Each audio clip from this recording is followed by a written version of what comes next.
याच्यामध्ये काही शंका आहेत? होतात सकाळी अमृता समीक्षा तुम्ही? जर असाल नसाल तरी आधीच आलेले सेशन्स आणि सकाळचं सेशन याच्यामध्ये तुम्हाला काही शंका किंवा काही अ, अडचणी आल्यात का? कुठला एखादा पार्ट समजला नाही, काही एक्सप्लेनेशन अगेन हवं आहे किंवा इतर काही?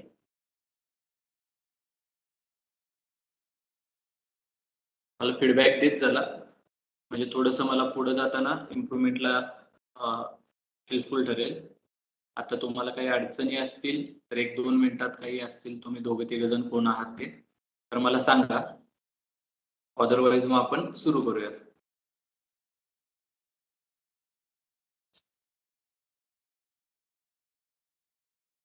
ठीक आहे. इतर समीक्षा किंवा नजीर, तुम्हाला काही क्वेरी आहे?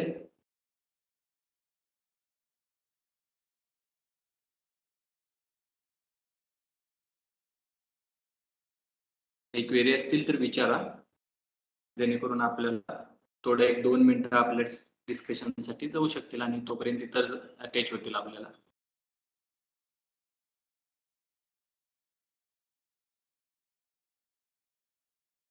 इतर झालेलं लेक्चर असेल किंवा आजचं लेक्चर असेल, कोणत्याही लेक्चरमध्ये किंवा ओव्हरऑल तुम्हाला हिस्ट्री किंवा इतर कोणत्याही विषयाचं काही एक्सप्लेनेशन, इनपुट्स हवे असतील तर प्लीज आस्क मी.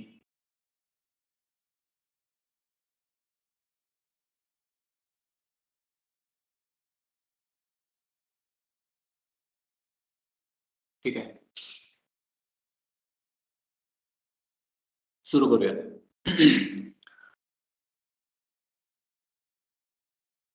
सकाळी काही गोष्टी आपण पाहिल्यात. मेजर आपली सुरुवात झाली साधारणतः मिडेवल कडून मॉडर्न कडे जाताना सेग्रिगेशन कसं करावं किंवा नेमके चेंजेस काय घडले की जेणेकरून आपण मॉडर्न इरा सुरू झाला, मॉडर्न पिरियड सुरू झाला असं समजतो. हे पाहण्याचा आपण थोडासा प्रयत्न केला. काही फॅक्टर्स आपण पाहिले की ज्या फॅक्टर्सच्या बेसवरती वर्ल्ड हिस्ट्री आणि इंडियन सब कंटिनेंट मधल्या हिस्ट्री मधल्या मोस्ट ऑफ द पार्ट आपल्याला एक मॉडर्न कंटिनेंट मधल्या हिस्ट्रीचा आपण म्हणू शकतो. Just wait for a second.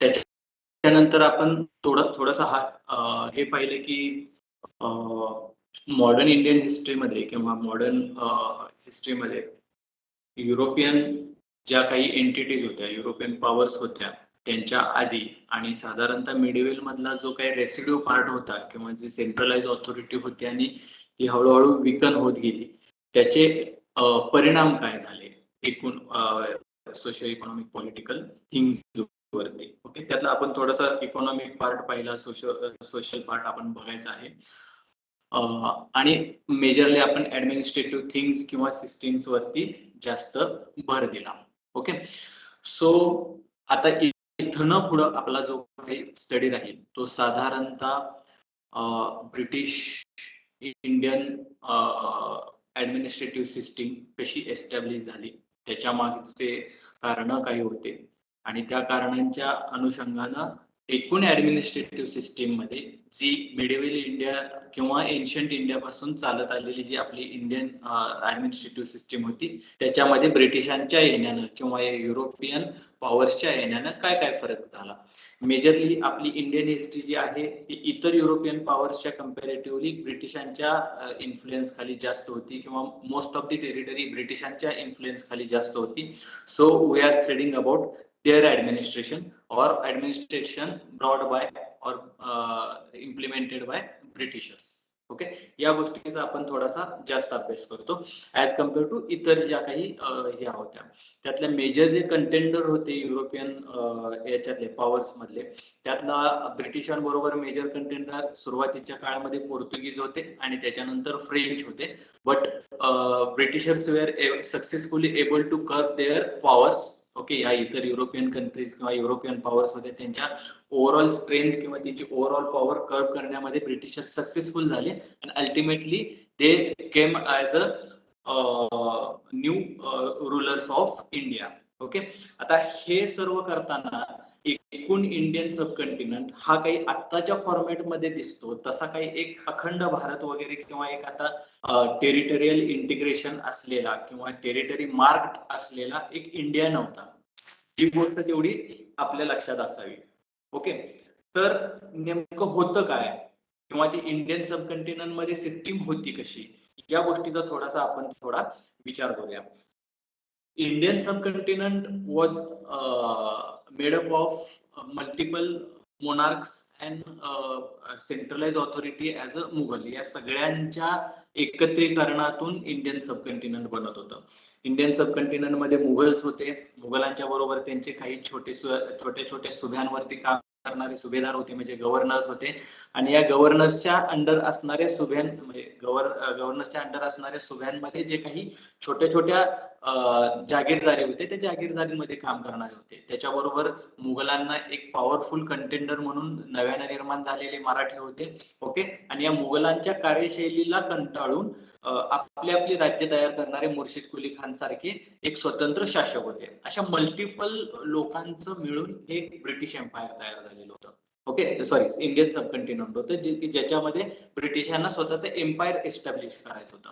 Britishers सुरुवातीला सांगितल्याप्रमाणे 1599 मध्ये त्यांनी ईस्ट इंडिया कंपनी स्थापन केली. Originally they were only traders. त्यांचा मेन उद्देश ही कंपनी एस्टॅब्लिश करताना इंडियन सबकंटिनेंट असो किंवा थोडक्यात जर सांगायला गेलं तर एशियाशी व्यापार करणं हा त्याचा एक मेजर एम होतं किंवा गोल होतं. पण ओव्हर दी पिरियड जसं जसं काळ पुढे सरकत गेला आणि जसं जसं ते इंडियन सबकंटिनेंट मध्ये स्वतःचा फॅक्टरीज एस्टॅब्लिश करून ट्रेड करू लागले, तसं तसं त्यांना याची गरज जाणवायला लागली की आपल्या अंडर आपल्या रूलनुसार आपल्या नॉर्म्स नुसार चालणारे टेरिटरी आपल्या कब्जात असणं फार गरजेचं आहे. सो त्यांनी या बेसिसवरती ईस्ट इंडिया कंपनीनं इंडियन सबकंटिनेंट मध्ये स्वतःचा अंमल प्रस्थापित करण्याचे प्रयत्न सुरू केले. ओके, आता हे अंमल प्रस्थापित करण्यामागचे मेजर रिझन काय होते, तर या कारणांच्या मधलं सगळ्यात महत्वाचं एक कारण होतं की industrial revolution in European countries specially England.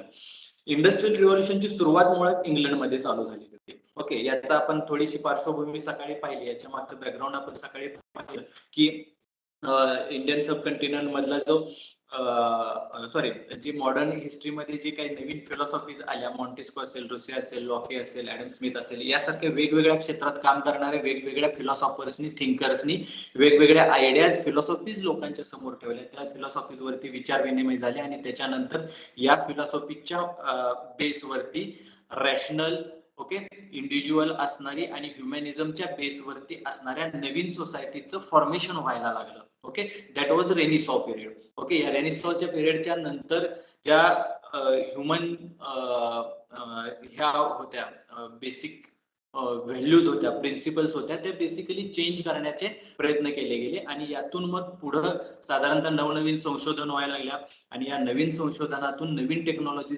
Establish झाल्या आणि या टेक्नॉलॉजीचे परिणाम म्हणजे इंडस्ट्रियल रिव्होल्युशन होतं. ओके, फर्स्ट इंडस्ट्रियल रिव्होल्युशन हे इंग्लंडमध्ये तयार झालेलं होतं.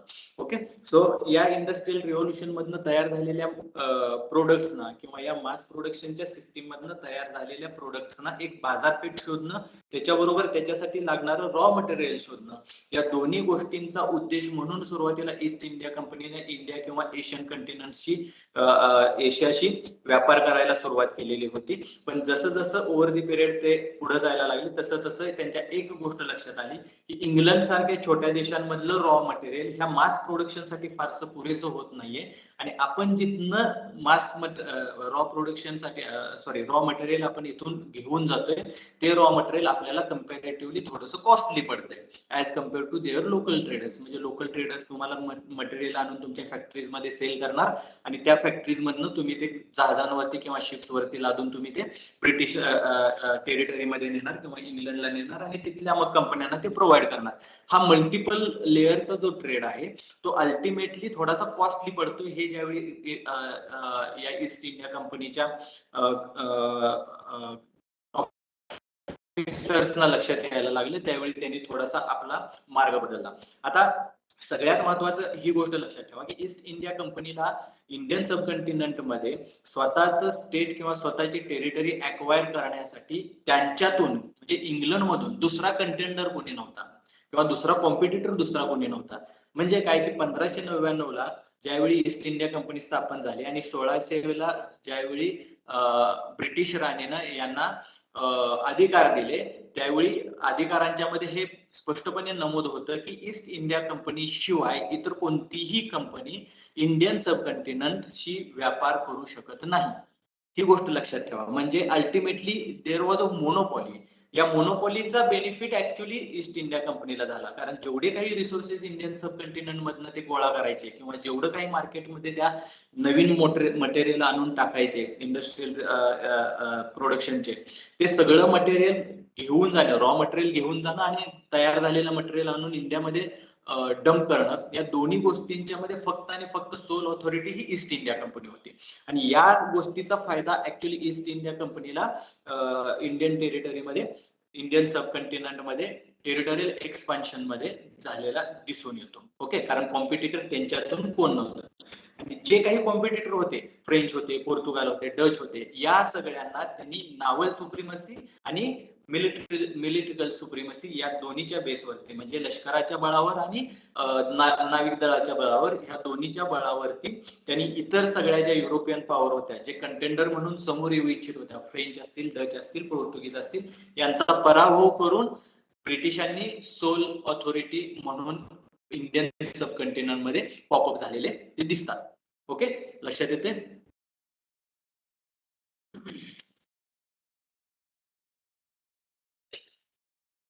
ठीक आहे, लेट्स गो अहेड. आता थोडस पुन्हा एकदा मागे जाऊ. मगाशी मी काही व्यक्ती आणि त्यांच्या टेरिटरीज म्हणजे सुभे आणि त्यांचे सुभेदार यांच्याबद्दल आपण थोडस डिस्कशन केलं. याच्यामध्ये सगळ्यात महत्वाचा होता साऊथ मधला हैदराबाद मधला ओके निजाम उल मुल्क ओके आणि बंगाल मधला मुर्शिद कुली खान. ओके, ह्या मुर्शिद कुली खान नंतर अलीवर्दी खान आला, अलीवर्दी खान नंतर सिराजुद्दौला आला. आता हे जे शासक होते या शासकांच्या अखत्यारीत असणाऱ्या मेजर ज्या टेरिटरी होत्या ह्या टेरिटरी एकतर एरियाच्या अनुषंगाने किंवा एरियाच्या रिस्पेक्टिव्हली फार मोठ्या होत्या या दोन्ही शासकांच्या अंडर असणाऱ्या टेरिटरी. आणि यांच्याबरोबर तिसरी एक एंटिटी होती की जी इम्पॉर्टंट ह्या ओव्हरऑल ह्याच्यामध्ये महत्वाची म्हणून ठरत होती ती म्हणजे मराठे होते. सो ब्रिटिशांच्या एकूण टेरिटरियल एक्सपान्शन मधले जे मेजर कंटेंडर होते ते इंडियन सबकॉन्टिनेंट मधले होते. मग या रिस्पेक्टिव्हली ब्रिटिशांनी ज्यावेळी टेरिटरियल एक्सपान्शन केलं त्यावेळी त्यांनी थोडेसे वेगवेगळे वेज अवलंबले. आता हे वेगवेगळे वेज अवलंबले म्हणजे काय की ज्यावेळी इंडियन सबकॉन्टिनेंट मध्ये सुरुवातीच्या काळाला त्यांनी एक्सपान्शन करायचा प्रयत्न केला त्यावेळी त्यांनी ठराविक टेरिटरीसाठी म्हणजे पहिलं युद्ध ज्यावेळी त्यांनी फ्रेंचांच्या बरोबर खेळलं त्याच्यासाठी कारण हे हैदराबादच्या गादीवर आणि कर्नाटकच्या गादीवरती कोण बसायचं याच्यासाठी जे दावेदार होते यांच्या दावेदारीमध्ये स्वतः मध्यस्थी म्हणून फ्रेंच आणि इंग्रजांनी ऍक्ट केलं. फ्रेंचांनी एकाची बाजू घेतली आणि इंग्रजांनी एकाची बाजू घेतली. ते थोडंसं आपण आता आज पाहणार आहोत. आणि यातून मग त्यांनी यांच्यातल्या कॉन्फ्लिक्टचा यांच्यातल्या कॉम्पिटिशनचा फायदा स्वतःच्या टेरिटरियल एक्सपान्शनसाठी घेतला. ओके, लक्षात येते. सो ज्यावेळी आपण या सगळ्या गोष्टींचा विचार करतोय त्यावेळी थोडस सगळ्यात आपण सुरुवात करूया ती मुर्शिद कुली खानच्या बंगालपासून. ओके, फारुख सियार हा ज्यावेळी सुलतान म्हणून किंवा बादशाह म्हणून याच्या गादीवरती बसला, त्या फारुख शाहनं इंग्लिश ईस्ट इंडिया कंपनीला फ्री ट्रेडचे अधिकार देऊन टाकले. एकूण इंडियन टेरिटरीमध्ये, मुघल इंडियन टेरिटरीमध्ये ब्रिटिशांनी फ्री ट्रेड करण्याचे आणि इम्पोर्ट आणि एक्सपोर्ट हे जकाताविना करण्याचे अधिकार देऊन टाकले. ओके, याचा मेजर बेनिफिट काय होत होता की जनरली ज्यावेळी जकात करायचं असेल त्यावेळी साधारणतः इम्पॉर्टंट पोर्ट मध्ये एक सुरत होतं. ओके, सुरतेला सगळ्यात महत्वाची सगळ्यात पहिली फॅक्टरी सुरतेला ब्रिटिशांनी ओपन केली होती आणि दुसरा मेजर होतं ते कलकत्ता होतं. कलकत्त्याच्या हुगळीला ऍक्च्युली हुगळी देण्यात आली होती आणि हुगळीच्या जवळचे 3 जे छोटे छोटे गावं होते, सुतानाती, कालिकत आणि गोविंदपूर, या 3 गावांचं मिळून कलकत्ता हे शहर या ब्रिटिशांनी तिथं एस्टॅब्लिश केलं आणि तिथल्या पोर्टमधनं, अशा 2 मेजर पोर्टमधनं साधारणतः ब्रिटिशांचा व्यापार त्यांच्या इंग्लंडशी चालत होता. आता इथून जाणारे जे काही मटेरियल असेल, रॉ मटेरियल असेल किंवा तिथं येणारे जे काही इंडस्ट्रियल प्रोडक्ट्स असतील किंवा प्रोडक्ट्स फ्रॉम इंग्लंड असतील, याच्यावरती जकातीचे निर्बंध फारुख शाहनं काढून टाकले आणि याचा फायदा ईस्ट इंडिया कंपनीच्या ईस्ट इंडिया कंपनीच्या बरोबर त्याच्या ऑफिसर्सनी घेतला. जनरली होतं काय की east India company was monopoly authority in trade for with India. Okay, India बरोबरचा जो काही ट्रेड आहे तो ईस्ट इंडिया कंपनीच्या सोल हातात होता, पूर्ण हातात होता. ओके, पण त्याचे जे छोटे छोटे ऑफिसर्स होते, त्या ऑफिसर्स सुद्धा स्वतःचा ट्रेड तिथं चालवत असायचे. म्हणजे स्वतः काही वस्तू घ्यायचे, स्वतः त्यांचे इम्पोर्ट करायचे किंवा मग स्वतः वस्तू घ्यायचे आणि आपल्याच कंपनीला नेऊन विकायचे दुसऱ्याच्या नावाखाली. आणि हे जे जकातीचे निर्बंध सगळे काढून टाकलेले होते किंवा फ्री जकात जी केलेली होती, त्याचं जे फरमान होतं, त्या फरमानाचा उपयोग हे प्रायव्हेट इंडिव्हिज्युअली करायचे. आणि याच्यामुळे काय व्हायला लागलं की हळूहळू ईस्ट इंडिया कंपनीचा जो काही रेव्हेन्यू होता तो लॉस व्हायला लागला.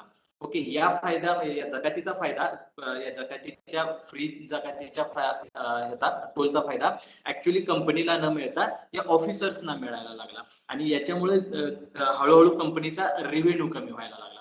आणि ही गोष्ट ज्यावेळी काही एबल त्यांच्या गव्हर्नर्सच्या लक्षात आली, क्लाइव्ह सारख्या एबल गव्हर्नर्सच्या ज्यावेळी लक्षात आली, त्यावेळी त्यांनी बंगालला स्वतःच्या सुजनिटीखाली ओव्हरऑल कंट्रोल खाली आणण्याचे प्रयत्न चालू केले. याच्या मागे दुसरेही कारण होते की जरीही फारुख शाहनं हे फरमान अनिर्बंध जकातीचे किंवा ट्रेडचे फरमान जरी जाहीर केलेले होते, तरी सुभेदार म्हणून मुर्शिद कुली खान सारखे एबल रुलर या बंगाल सारख्या प्रांतांमध्ये स्वतःचं राज्य चालवत होते.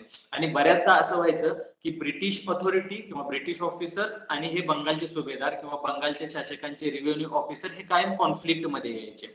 आणि या कॉन्फ्लिक्टमुळे खरं तर मग अशी गरज पडली की हळूहळू पूर्ण आपण कुणाच्या वरती डिपेंड राहण्यापेक्षा स्वतःची एक टेरिटरी आपण अक्वायर करावी, हा विचार प्रबळ होऊ लागला. मग याच्यासाठी थोडस जे काही बॅकग्राऊंडला हेल्पिंग कारण ठरली, ती कारण अशी होती की ब्रिटिश आणि फ्रेंच यांच्यामध्ये युरोपियन सबकंटिनेंट मध्ये कंटिन्युअस 3 वॉर झाले. ओके, हे वॉर साधारणतः एक 10-20 वर्षाच्या 1700व्या शतकामध्ये 10-20 वर्षाच्या अंतरानं झालेली होती. आणि या सगळ्या वॉरचे रिपरकशन्स किंवा या सगळ्या वॉरचे म्हणजे युरोपियन सबकंटिनेंट मध्ये ब्रिटिशांच्या आणि फ्रेंच मधली जी ट्रॅडिशनल रायव्हलरी होती, कॉम्पिटिशन होती किंवा वैर होतं, याचे रिपरकशन्स इंडियन सबकंटिनेंट मध्ये पडायचे. म्हणजे तिकडं ब्रिटिशांचं आणि फ्रेंचांचं वॉर चालू झालं की इकडे त्याच्यामधले रिलेशन्स ताणले जायचे. आणि याच बरोबर फ्रेंचांचा जो अल्फॉन्सो डी बुकर्क म्हणून जो एबल हे होता डुप्लेसिस, अल्फॉन्सो डी बुकर्क हा पोर्तुगीजांचा होता. डुप्लेसिस म्हणून फ्रेंचांचा जो गव्हर्नर होता, या गव्हर्नरनं इंडियन सबकंटिनेंट मध्ये स्वतःच्या टेरिटोरियल एक्सपान्शनचे प्रयत्न सुरू केले. आता हे टेरिटोरियल एक्सपान्शन करण्यासाठी त्यानं वे कोणता वापरला तर सबसिडरी अलायन्स. ऍक्च्युली सबसिडरी अलायन्सचा भरपूर प्रमाणात उपयोग ब्रिटिशांनी केला, पण ही जी सुपीक कल्पना होती ही डुप्लेक्सच्या डोक्यातनं आलेली होती.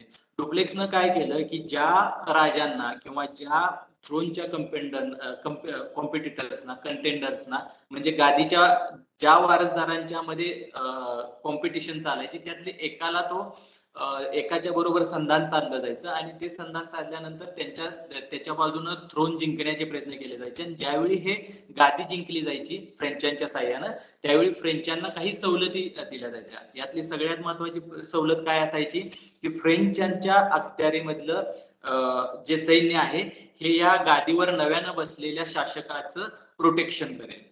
ही सबसिडरी अलायन्स होती.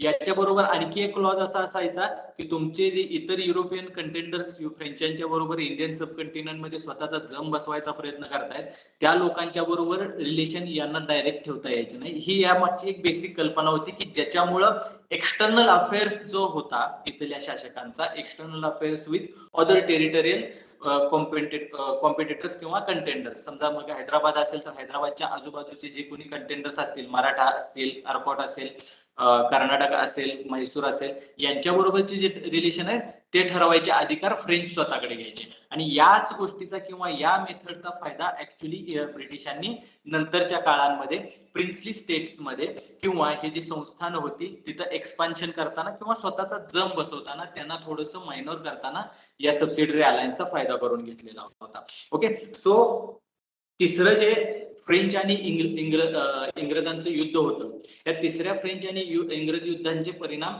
साधारणतः बेंगालच्या टेरिटरीमध्ये दिसायला लागले. कारण चंदननगरची फ्रेंचांची असणारी ही फॅक्टरी आणि कासिम बाजारची इंग्रजांची असणारी फॅक्टरी, या दोन्ही फॅक्टरींनी ज्यावेळी फ्रेंच आणि ब्रिटिशांचं युद्ध युरोपियन सबकंटिनेंट मध्ये तिसरं वॉर सुरू झालं, या वॉर नंतर ह्या दोन्ही फॅक्टरी मधल्या ऑफिसर्सनी आपल्या आपल्या फॅक्टरी तटबंदी बांधून बंदिस्त करायचे प्रयत्न सुरू केले. आणि या काळामध्ये बेंगालवरती सिराजुद्दौला शासक होता. सिराजुद्दौलाला वडिलांच्या आणि त्याच्या आधीच्या म्हणजे आजोबांच्या वगैरे थोड्या शासनामध्ये ब्रिटिशांनी केलेल्या इंटरफरन्समुळे नाही म्हणलं तरी इंग्रजांच्या विषयी थोडासा राग होता.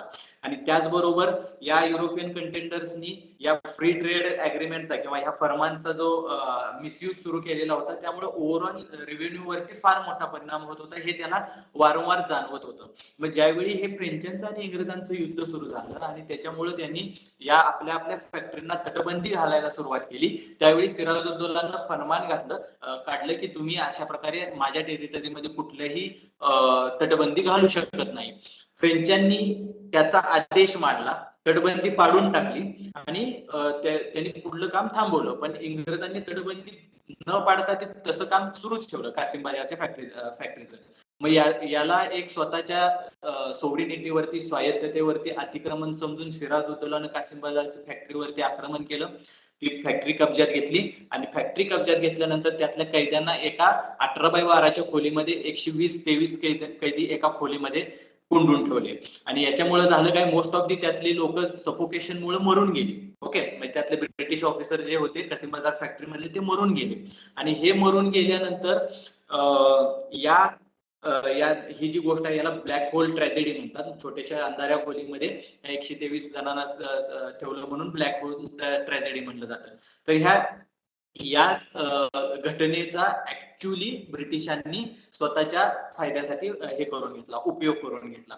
या ब्लॅक होल ट्रॅजेडीच्या अगेन्स्ट बंगालमध्ये मिस गव्हर्नमेंट चालू आहे आणि ब्रिटिशांना स्वतःचं संरक्षण करण्याचे राईट्स आहेत असं सांगून रॉबर्ट क्लाइव्ह हा जो एक सेनापती होता, जो मद्रासच्या फॅक्टरीमध्ये स्थित होता स्वतः ब्रिटिशांची किंवा ईस्ट इंडिया कंपनीची नेव्ही घेऊन, त्यानं डायरेक्ट कलकत्तावरती किंवा त्या कासिम बाजारवरती आक्रमण केलं. ओके, आणि हे आक्रमण केल्यानंतर क्लाइव्हनं त्याआधी थोडंसं डोकं चालवून जे मीर बक्ष होता, सिराजुद्दौलाचा मीर बक्ष मीर कासिम होता, ह्या मीर कासिमला आणि त्याच्याबरोबर त्याचा रेव्हेन्यू ऑफिसर अमनचंद वगैरे एक मोठा एक ट्रेडर होता, या सगळ्या लोकांना आधीच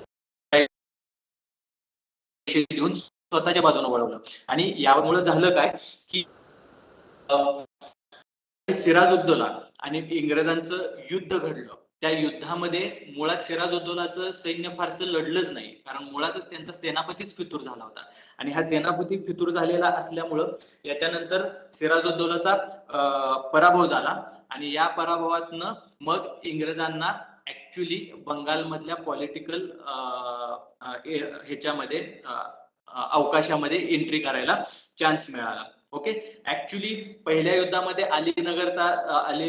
अलीनगरचा तह झालेला होता. ह्या अलीनगरच्या तहामध्ये सिराजुद्दौलाला काही थोड्याशा मानहानिकारक अग्रीमेंट करायला लावल्या होत्या, की ज्याच्यामध्ये त्याला ब्रिटिशांच्या जे काही टेरिटोरियल त्यांनी अक्वायर केलेले होते आणि त्यांचे जे पोर्ट होते आणि कलकत्ता शहर होते याच्यामधल्या ऍडमिनिस्ट्रेशन मध्ये इंटरफरन्स करण्यासाठी विरोध करण्यात आला किंवा त्याचे इंटरफरन्स करण्याचे अधिकार काढून टाकण्यात आले आणि ह्या ब्लॅक होल ट्रॅजेडीमुळे जे नुकसान झाले होते त्याची खंडणी त्याच्याकडून मागण्यात आली होती. ओके, सिराजुद्दौलाला ही गोष्ट सहन झाली नाही. सिराजुद्दौला थोडासा खवळत्या रक्ताचा किंवा उसळत्या रक्ताचा राजा म्हटला तरी हरकत नाही, तरुण रक्त होतं. त्यानं डायरेक्ट इंग्रजांच्या बरोबर युद्ध जाहीर केलं. हे युद्ध म्हणजे 1757 ची प्लासीची लढाई. पण हे प्लासीच्या लढाईमध्ये क्लाइव्ह आणि नवाब यांच्यामध्ये झालेल्या लढाईमध्ये ब्रिटिश हे पूर्णपणे जिंकण्यामध्ये यशस्वी झाले, ज्याच्यामध्ये सिराजुद्दौलाचा त्यांनी पूर्णपणे पराभव करण्यामध्ये सक्सेसफुल झाले.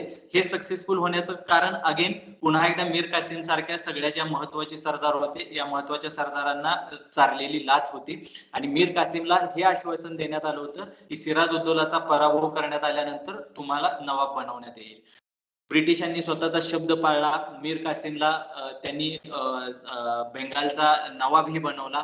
या बदल्यात मीर कासिमनं 24 परगणा म्हणजे 24 परगणा नावाचा जिल्हा आहे या भागातला मोस्ट ऑफ दी भाग यांना ब्रिटिशांना आंदन दिला. त्याच्याबरोबर मीर कासिमनं हे मान्य केलं की इंग्रजांच्या शिवाय इतर कोणत्याही युरोपियन कंटिनेंट किंवा युरोपियन ऑथॉरिटींच्या बरोबर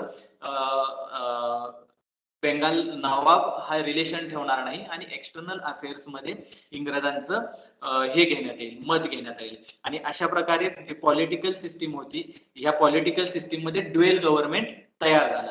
आता याच्यानंतर मीर कासिमचं ऍक्च्युली मीर कासिमला हळूहळू जसं जसं राज्य करायला लागलं तसं 1-2 वर्षात कळून गेलं की या इंग्रजांच्या डिमांड काही संपतच नाही. त्याची अॅन्युअल ठरलेली खंडणी तर ते मागताच आहेत, त्याच्याबरोबर रेव्हेन्यूच्या इतर जे काही अधिकार आहेत त्या रेव्हेन्यूच्या अधिकारांच्या मध्ये सुद्धा हे इंटरफेअर करतात आणि आपल्याला जितका रेव्हेन्यू कलेक्ट होतोय तितका काही तो मिळत नाही. याच्यामुळे मीर कासिमनं काय केलं, मीर कासिमनं या इंग्रजांना विरोध करायला सुरुवात केली की ज्याच्यामुळं मीर कासिमच्या जावई मीर जाफरला इंग्रजांनी त्या बंगालच्या गादीवरती बसवलं. आता याच्यामध्ये हे काय होतं की ड्युएल गव्हर्नमेंटमुळे ऍक्च्युली फेस दिसायचा या बेंगालच्या गव्हर्नरचा. लोकांना ज्यावेळी एक गव्हर्नर म्हणून दिसायचा किंवा एक राजा म्हणून दिसायचा, मोनार्क दिसायचा, तो बंगालचा गव्हर्नर म्हणून मीर जाफर किंवा मीर कासिम किंवा सिराजुद्दौला दिसायचा. ओके, सिराजुद्दौलाचा प्रश्न ड्युएल गव्हर्नमेंट मध्ये येत नाही, पण मीर जाफर आणि मीर कासिम दिसायचा. पण याच्या मागे डिसिजन मेकिंग ऑथॉरिटी किंवा पॉलिसी मेकिंग ऑथॉरिटी हे ब्रिटिशर्स असायचे. आणि ओव्हर दी पिरियड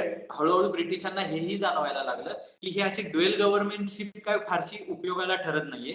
आपल्याला टेरिटरी मिळतायत, त्याच्यानंतर थोड्याफार रेव्हेन्यू कलेक्शन करण्याचे राईट्स मिळतायत, पण पूर्ण रेव्हेन्यू मात्र आपल्याला काही मिळत नाहीये किंवा पॉलिटिकल सिस्टीम मध्ये पूर्ण डिसिजन ठरवण्याची ऑथॉरिटी आपल्याला मिळत नाही. मग ही संधी ऍक्च्युली मीर कासिमनं त्यांना हे पूर्ण टेरिटोरियल पॉवर आणि दिवाणी पॉवर किंवा रेव्हेन्यू पॉवर कॅप्चर करण्याची संधी ऍक्च्युली मीर कासिमनं दिली. मीर कासिमला गादीवरनं हटवून मीर जाफर बसल्यानंतर मीर कासिमनं शुजाउद्दौला अवधचा राजा होता, या अवधच्या नवाबाबरोबर आणि शाह आलम दुसरा हा मुघल जो सुलतान होता, बादशाह होता, या मुघल बादशाह बरोबर या तिघांनी मिळून ब्रिटिशांच्या विरुद्ध युद्ध छेडलं. आता हे युद्ध छेडल्यानंतर ऍक्च्युली या तिघांचे ब्रिटिशांच्या बाबतीतले आराखडे थोडेसे चुकीचे ठरले, कारण ब्रिटिशांची आर्मी जी वेल डिसिप्लिन्ड आर्मी होती यांच्या बाबतीत त्यांनी थोडेसे गाफील राहिले की ज्याच्यामुळं जे 1765चं बक्सारचं युद्ध झालं, त्या 1765च्या युद्धामध्ये या तिन्ही एकत्र आलेल्या आर्मींचा पराभव ब्रिटिश करू शकले आणि यानंतर मात्र बेंगालचे पूर्ण अधिकार ब्रिटिशांच्या हातात गेले. 1757च्या प्लासीच्या लढाईनंतर मेनली रेव्हेन्यू कलेक्ट करण्याचे आणि त्याच्याबरोबर त्याच्यावरती देखरेख ठेवून पॉलिटिकल सिस्टीम मध्ये इंटरफेअर करण्याचे अधिकार इंग्रजांना मिळालेले होते. पण ओव्हरऑल रेव्हेन्यू कलेक्शन आणि ते रेव्हेन्यूचं स्वतःकडे ठेवणं आणि बाकीच्या सिस्टीम वरती पूर्ण अधिकार हे इंग्रजांकडे नव्हते. ते 1765च्या बक्सारच्या युद्धानं या इंग्रजांना दिले आणि 1765 नंतरचा मेनली जो काही सगळा इतिहास आहे तो मेजरली हा ब्रिटिशांच्या किंवा ब्रिटिश इंडियन एम्पायरचा आहे. ओके, ही गोष्ट लक्षात असू द्या. आतापर्यंतच्या झालेल्या भागामध्ये काही अडचणी?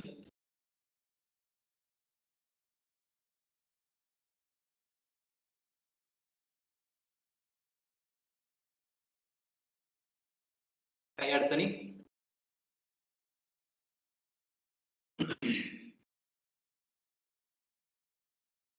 ठीक आहे, लेट्स गो अहेड.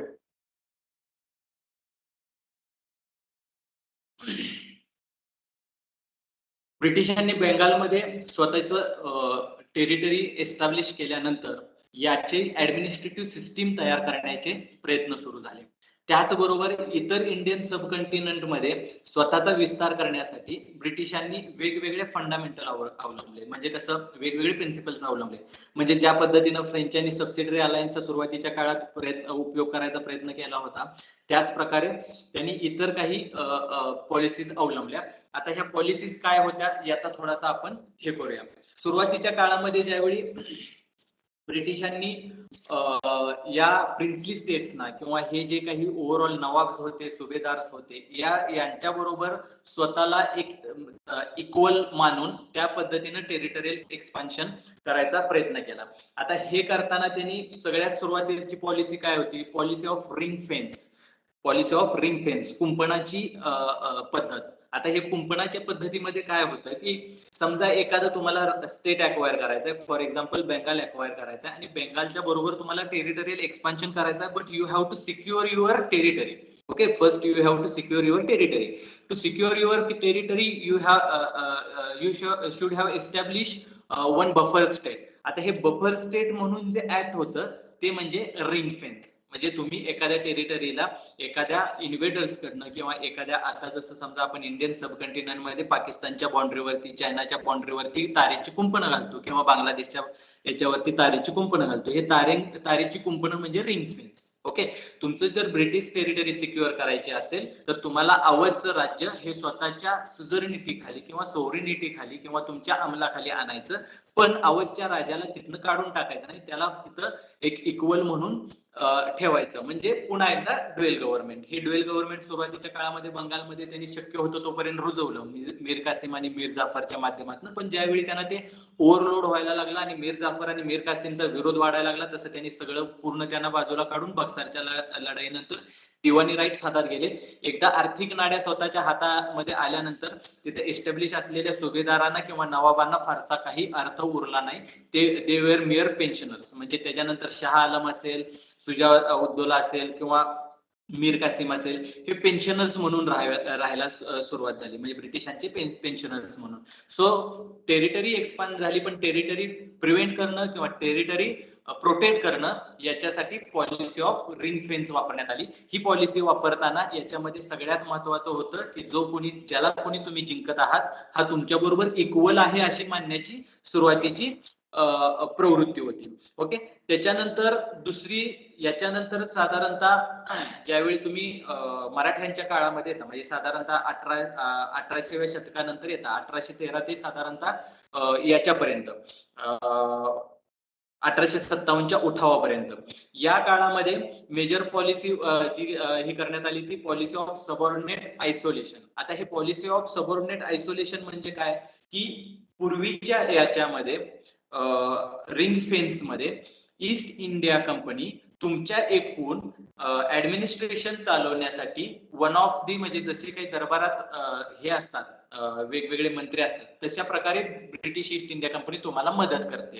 हे सुरुवातीच्या रिंग फेन्स मध्ये. आणि याच्यामध्ये पॉलिसी डिसिजन मेकिंग मध्ये जसं काही आपल्यामध्ये किंग मेकर्स जे होते आधी वजीरांच्या फॉर्मॅटमध्ये, तसे हे पॉलिसी मेकर्स मध्ये किंग मेकर्स, पॉलिसी मेकिंग मध्ये किंग मेकर्स म्हणून हे पर्टिक्युलरली ब्रिटिश ऍक्ट होत होते. ओके, हे पूर्वीच्या याच्यामध्ये रिंग फेन्स मध्ये. पण सबऑर्डिनेट आयसोलेशन मध्ये ओव्हरऑल जी पॉवर ऑथॉरिटी जी होती, त्या ऑथॉरिटीला यांनी स्वतःच्या अंमलाखाली आणायचे प्रयत्न सुरू केले. म्हणजे जे काही निर्णय आहेत ते निर्णय ब्रिटिशांना विचारल्याशिवाय अजिबात घ्यायचे नाहीत.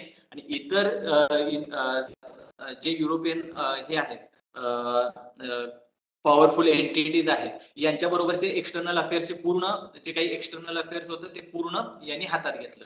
रिंग फेन्स मध्ये इंटरनल अफेअर्स मध्ये फारसं इंटरफिअरन्स केलं जात नव्हतं. पण सबऑर्डिनेट आयसोलेशन मध्ये मेजरली ज्या काही पॉलिसीज आहेत त्या इंटरनल पॉलिसीज असू देत किंवा एक्सटर्नल पॉलिसीज असू देत, याच्यामध्ये ईस्ट इंडिया कंपनीचा से वाढत गेला, याच्यामध्ये ईस्ट इंडिया कंपनीचं महत्व वाढत गेलं.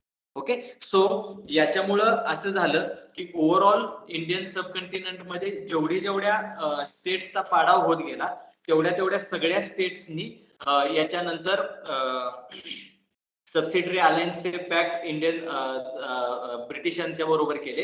ब्रिटिशांनी मग या सबसिडरी अलायन्सच्या माध्यमातून स्वतःचं सैन्य राजांच्या रिव्हेन्यूच्या बळावर किंवा राजांच्या तिजोरींच्या बळावर स्वतःचं सैन्य त्यांच्या दरबारी पोचलं आणि ते सैन्य लागेल तेव्हा ब्रिटिशांच्या मदतीला यायचं. ओके, याच्यामध्ये फक्त त्यांना दिलेला अश्युरन्स इतकाच असायचा, त्या राजाला असेल, सुभेदाराला असेल, नवाबला असेल, की तुमचं स्वतःचं प्रोटेक्शन आणि तुमचा गादीवरचा हक्क अबाधित राहील. याच्यासाठी हे सैन्य सबऑर्डिनेट सबसिडरी अलायन्स सिस्टीम मध्ये केलेलं जायचं. मग याच्या आधी जसं जसं हे सबऑर्डिनेट आयसोलेशनची सुरुवात झाली त्याच्याबरोबर एक नवा मेथड डॉक्ट्रिन ऑफ लॅब्स म्हणून चालू झाली. डॉक्ट्रिन ऑफ लॅब्सचा सगळ्यात जास्त उपयोग ऍक्च्युली डलहौसीने केला होता. 1857च्या उठावाचं मेजरली कारण हे डॉक्ट्रिन ऑफ लॅब्स आहे असं म्हटलात तरीही काही हरकत नाही. डॉक्ट्रिन ऑफ लॅब्स काय होतं, ज्यावेळी डलहौसीच्या एक मत होतं की ज्यावेळी तुम्ही इंडियन सबकॉन्टिनेंट मधल्या या प्रिन्सी स्टेट्सचा किंवा या प्रिन्सेसचा ज्यावेळी विचार कराल, नवाबांचा, सुभेदारांचा ज्यावेळी विचार कराल, त्यावेळी यांना 3 विभागामध्ये आपल्याला डिव्हिजन करता येतं.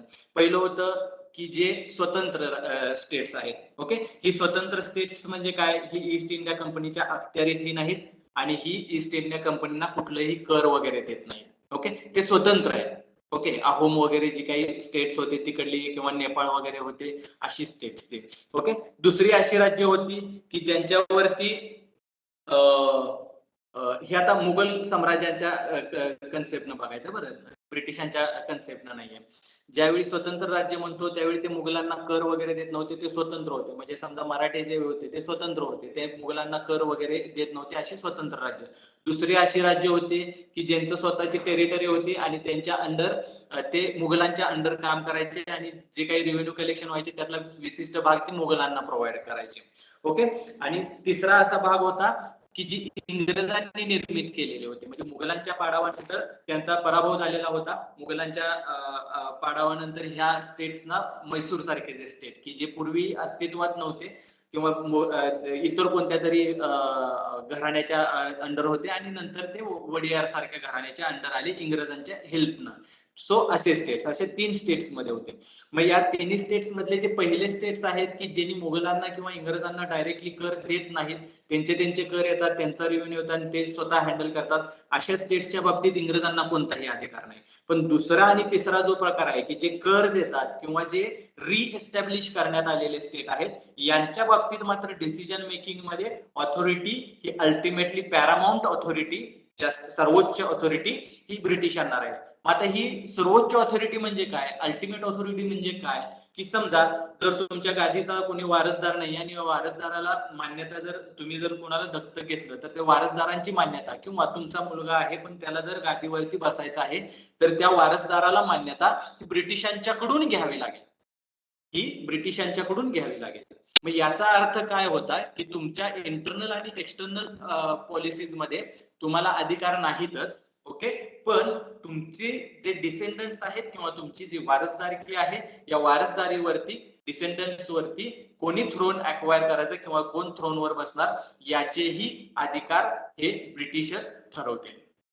Okay, somewhat like that he system त्यांनी तयार केली. मग याच्यामुळे झालं काय की अवध असेल, सातारा असेल, अशी बरीचशी संस्थानं होती की ज्यांना काही त्यांचे लिगल डिसेंडंट्स नव्हते. म्हणजे लिगल डिसेंडंट नव्हते म्हणून याचा फायदा या डलहौसीनं 1854च्या सालामध्ये, म्हणजे साधारणतः तो 1848ला गव्हर्नर जनरल म्हणून आला, तर त्याच्यानंतर त्यांना 1856 पर्यंत त्या डॉक्ट्रिन ऑफ लॅब्सचा पुरेपूर वापर करून घेतला. मग त्याने ते वापर करून घेताना बऱ्याचशी संस्थानं खालसा करून टाकली.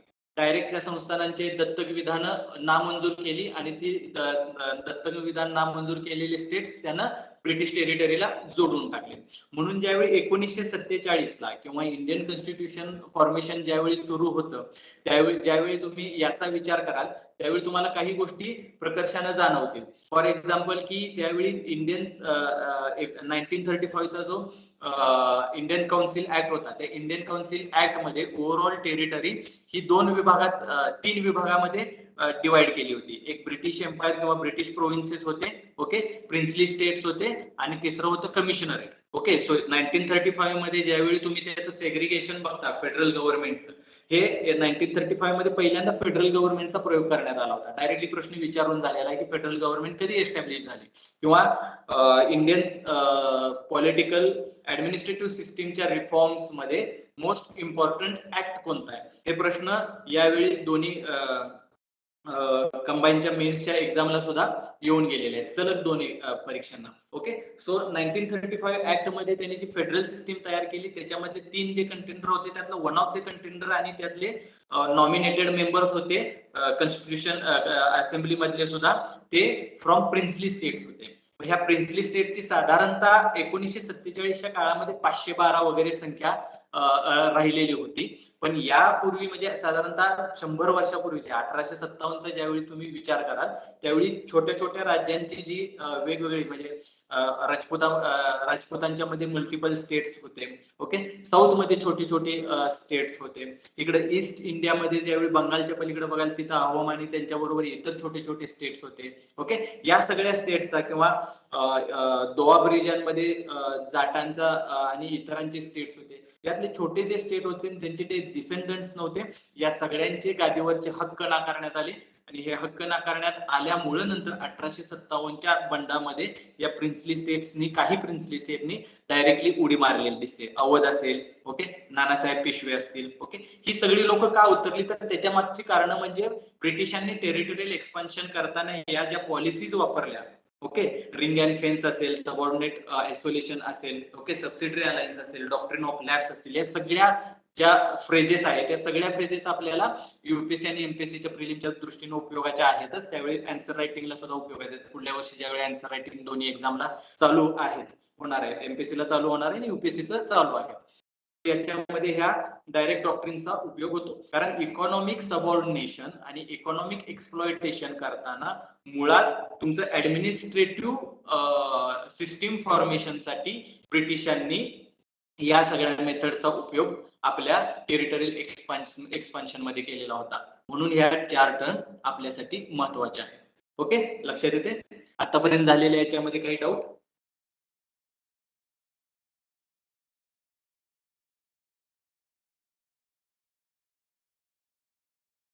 नजीर, कुणाला काही डाऊट्स आहेत? ठीक आहे, let's go ahead.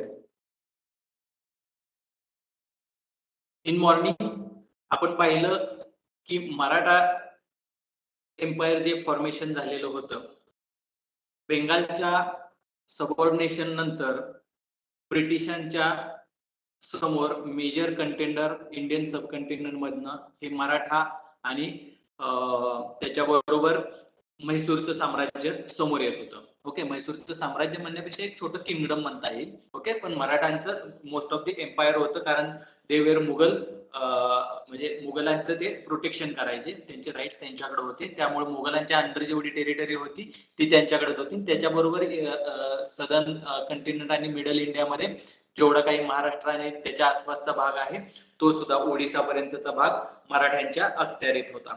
Okay, मराठ्यांची G political system होती त्याच्यामध्ये मराठ्यांचे 4 मेजर ठाणी आणि पेशव्यांचं पुण्यात असणारं ठाणं. 4 मेजर ठाण्यांच्या मध्ये एक होतं पुणे, दुसरं होतं नागपूर, तिसरं होतं बडोदा, चौथं होतं ग्वाल्हेर. आता या 3-4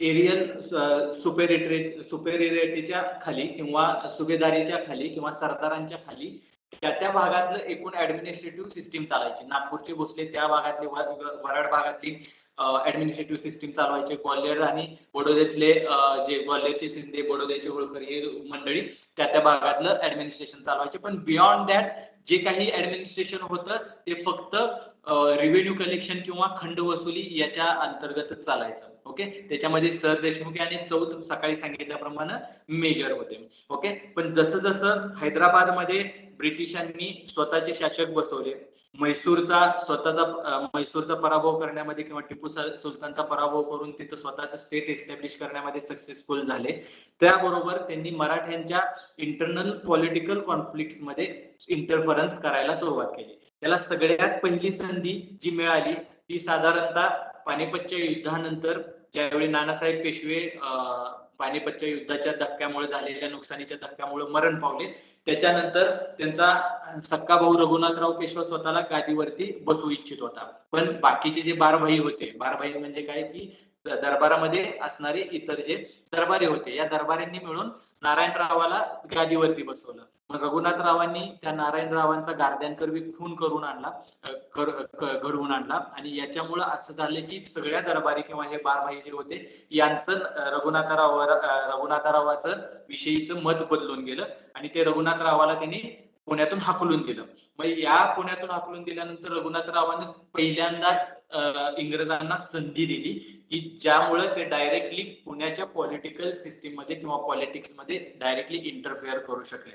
रघुनाथराव वसईला गेले. वसईला गेल्यानंतर वसईचा त्यांनी तह केला. या वसईच्या तहान्वये त्यांनी सुरतची फॅक्टरी आणि इतर टेरिटरी, सुरत पूर्ण शहर, बंदर आणि इतर टेरिटरी ब्रिटिशांना द्यायच्या बदल्यामध्ये स्वतःला गादीवरती बसवण्याचा तह करून घेतला.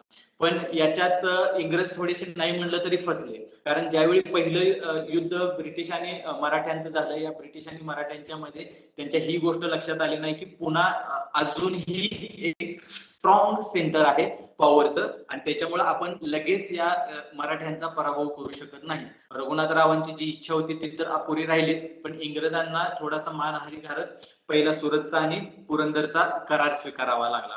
ओके, पण याच्यानंतर हळूहळू इंग्रजांनी थोडे स्वतःच्या एकूण मिलिटरिकल आणि पॉलिटिकल स्ट्रेंथ मध्ये थोडासा बदल केला. त्याचबरोबर त्यांची रेग्युलर जी पॉलिसी होती की लालूच दाखवायची किंवा ब्राईब द्यायची आणि त्या ब्राईबच्या बेसिसवरती सगळ्या सरदारांना फोडायचं, या टेक्निकचा उपयोग त्यांना 1778च्या युद्धामध्ये झाला. 1778चं युद्ध हे मेजरली पुणे, नागपूर, हैदराबाद आणि म्हैसूर वर्सेस इंग्रज असे 4 मेजर कंटेंडरच्या विरोधात इंग्रजांचं असं युद्ध झालं. पण या युद्धांमध्ये इंग्रज स्वतःला भलेही पराभव स्वीकारावा लागला तरी सुद्धा त्यांनी याच्यामधल्या म्हैसूर आणि हैदराबादच्या 2 संस्थानिकांना या अलायन्स मधनं बाजूला काढलं ब्राईब देऊन, आणि मग त्यांनी डायरेक्टली मराठ्यांशी युद्ध केलं आणि मराठ्यांच्या युद्धानंतर वडगावचा तह केला. आता ह्या वडगावच्या तहामध्ये यांनी ग्वाल्हेरचा पराभव केलेलं ग्वाल्हेरचं राज्य जिंकलं, पण पुन्हा एकदा शिंदे हे स्वतःचं राज्य पुन्हा एस्टॅब्लिश करायला आणि स्वतःकडे घ्यायला सक्सेसफुल ठरले. यानंतर दुसरं जे इंग्रजांचं आणि मराठ्यांचं मेजर युद्ध झालं ते साधारणतः 1803 ते 1806 या काळात झालं, आणि तिसरं जे युद्ध होतं ते 1878ला जे फायनल युद्ध होतं. 1803 ते 1806 या काळात झालेल्या युद्धाचं मेजर कारण होतं की होळकर आणि शिंदे यांच्यामध्ये झालेलं थोडंसं कॉन्फ्लिक्ट. या कॉन्फ्लिक्ट मधनं इंग्रजांच्या होळकरांनी मदत घेतली आणि या मदतीच्या अनुषंगाने किंवा मदतीच्या लालसेमध्ये होळकरांनी सबऑर्डिनेट अलायन्स किंवा सबसिडरी अलायन्सची सिस्टीम स्वीकारली. पण महादजी शिंदे यांनी इंग्रजांचा पराभव करून पुण्याचं जी काही पॉवर होती ती पुन्हा एस्टॅब्लिश करण्याचा प्रयत्न केला. पण ओव्हर दी पिरियड फडणीस म्हणून जे पेशवाई सिस्टीमचे राज्यकर्ते जे होते त्या फडणीस 1797ला वारल्यानंतर याच्यानंतर मात्र पेशवाईच्या गादीला कोणी एबल राजा मिळाला नाही. बाजीराव दुसरा हा राजा गादीवर बसला, पण ज्यावेळी होळकर आणि शिंदे आणि इंग्रज यांच्यामध्ये युद्ध झालं त्यावेळी या बाजीरावानं डायरेक्टली पेशवाई तर्फे किंवा पेशवे म्हणून इंग्रजांच्या बरोबर या दोन्ही दोन्ही पॉवरच्या अगेन्स्ट म्हणजे शिंद्यांच्या आणि होळकरांच्या अगेन्स्ट स्वतःचा बचाव करण्यासाठी सबसिडरी अलायन्सचा तह केला. हा तह ऍक्च्युली ह्यांच्या पेशवाईच्या दरबारामधल्या सरदारांना आवडला नाही, पण याला विरोध करणं त्यांना शक्य झालं नाही. ओके. आणि यानंतर मात्र तिसरं जे युद्ध होतं, या तिसऱ्या युद्धांमध्ये शिंद्यांचा पूर्ण पराभव इंग्रज केला 1818ला, की जे पेशवाईचे मेजर सपोर्टर किंवा मेजर सपोर्ट सिस्टीम होते. आणि या शिंदेच्या पराभवानंतर 1818ला पेशवाई नष्ट करण्यामध्ये इंग्रज यशस्वी झाले. ओके. सो मेजर ज्या रुलर्स होते इंडियन सबकंटिनेंट मध्ये, एक बेंगाल होतं, दुसरं मराठा होतं. ओव्हर द पिरियड 1799 मध्ये टिपू सुलतान नंतर म्हैसूर नामशेष झालेलं होतं. आणि फ्रेंच आणि ब्रिटिश यांच्या कॉन्फ्लिक्ट मध्ये हैदराबादला ऑलरेडी सबसिडरी अलायन्स, सगळ्यात सुरुवातीला सबसिडरी अलायन्सचा प्रयोग हा ब्रिटिशांच्या तर्फे हैदराबादमध्ये झालेला होता. सो ओव्हरऑल जर आता इंडियन सबकंटिनेंट मध्ये म्हटलं तर ऍज सच इंडियन ओरिजिनची पॉवर कोणती उरलेली नव्हती. ओके. एक पॉवर होती पंजाब. या पंजाबच्या राजाबरोबर म्हणजे सकाळी आपण जे बघितलं त्याच्याबरोबर त्यांनी डायरेक्टली पॅक्ट केला, एक करार केला, अमृतसरचा करार केला. आणि रणजित सिंहच्या अमृतसरच्या करारामुळं रणजित सिंहानं कधीही ब्रिटिशांना कुठल्याही बाबतीत त्रास दिला नाही. तो ब्रिटिशांनी त्या कराराच्या मोस्ट ऑफ दी नॉर्म्स किंवा अटी वारंवार तोडलेल्या दिसतात. मी तुम्हाला लाहोरचं प्रकरण सकाळी सांगितलं. सो इथनं पुढचा जो इतिहास आहे हा ब्रिटिशांनी ईस्ट इंडिया कंपनीची एस्टॅब्लिशमेंट केल्यानंतर, ईस्ट इंडिया कंपनीचं टेरिटोरियल एस्टॅब्लिशमेंट केल्यानंतर, ईस्ट इंडिया कंपनीच्या हातात दिवाणी राईट्स मिळाल्यानंतर आणि ईस्ट इंडिया कंपनीचं मेजर एक पॉलिटिकल पॉवर म्हणून राईज झाल्यानंतर ज्या काही सिस्टीम एस्टॅब्लिश केल्या त्याची इथनं पुढं सुरुवात होते. ओके. सो याच्यामध्ये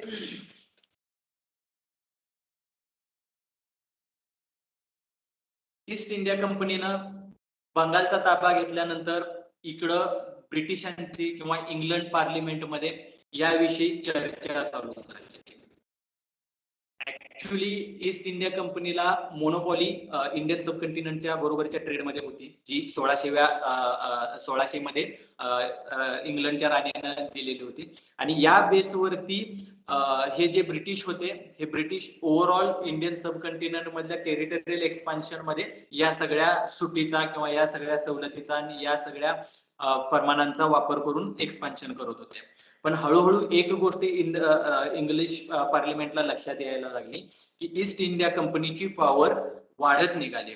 आता थोडक्यात एक गोष्ट लक्षात घ्या की आपण आता समजा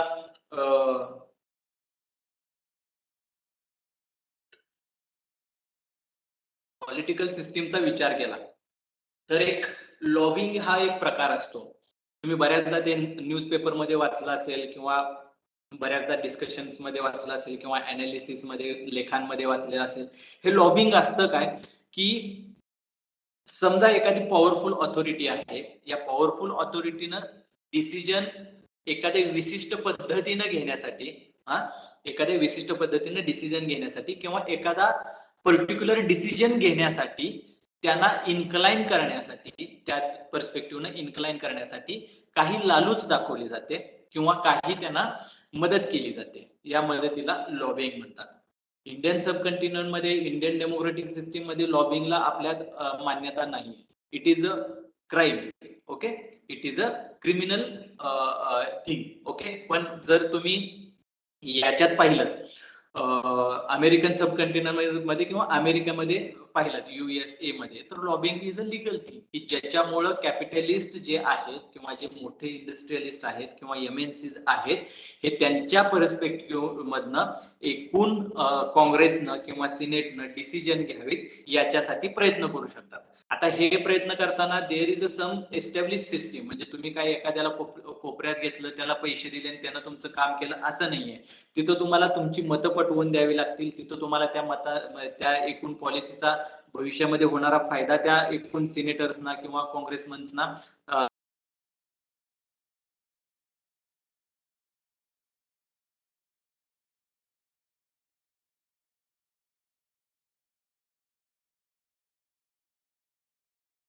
गोष्टी त्याच्यामध्ये येतात.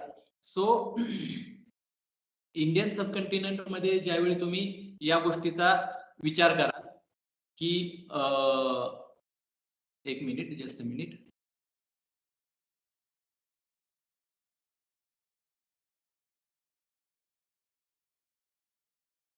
ओके.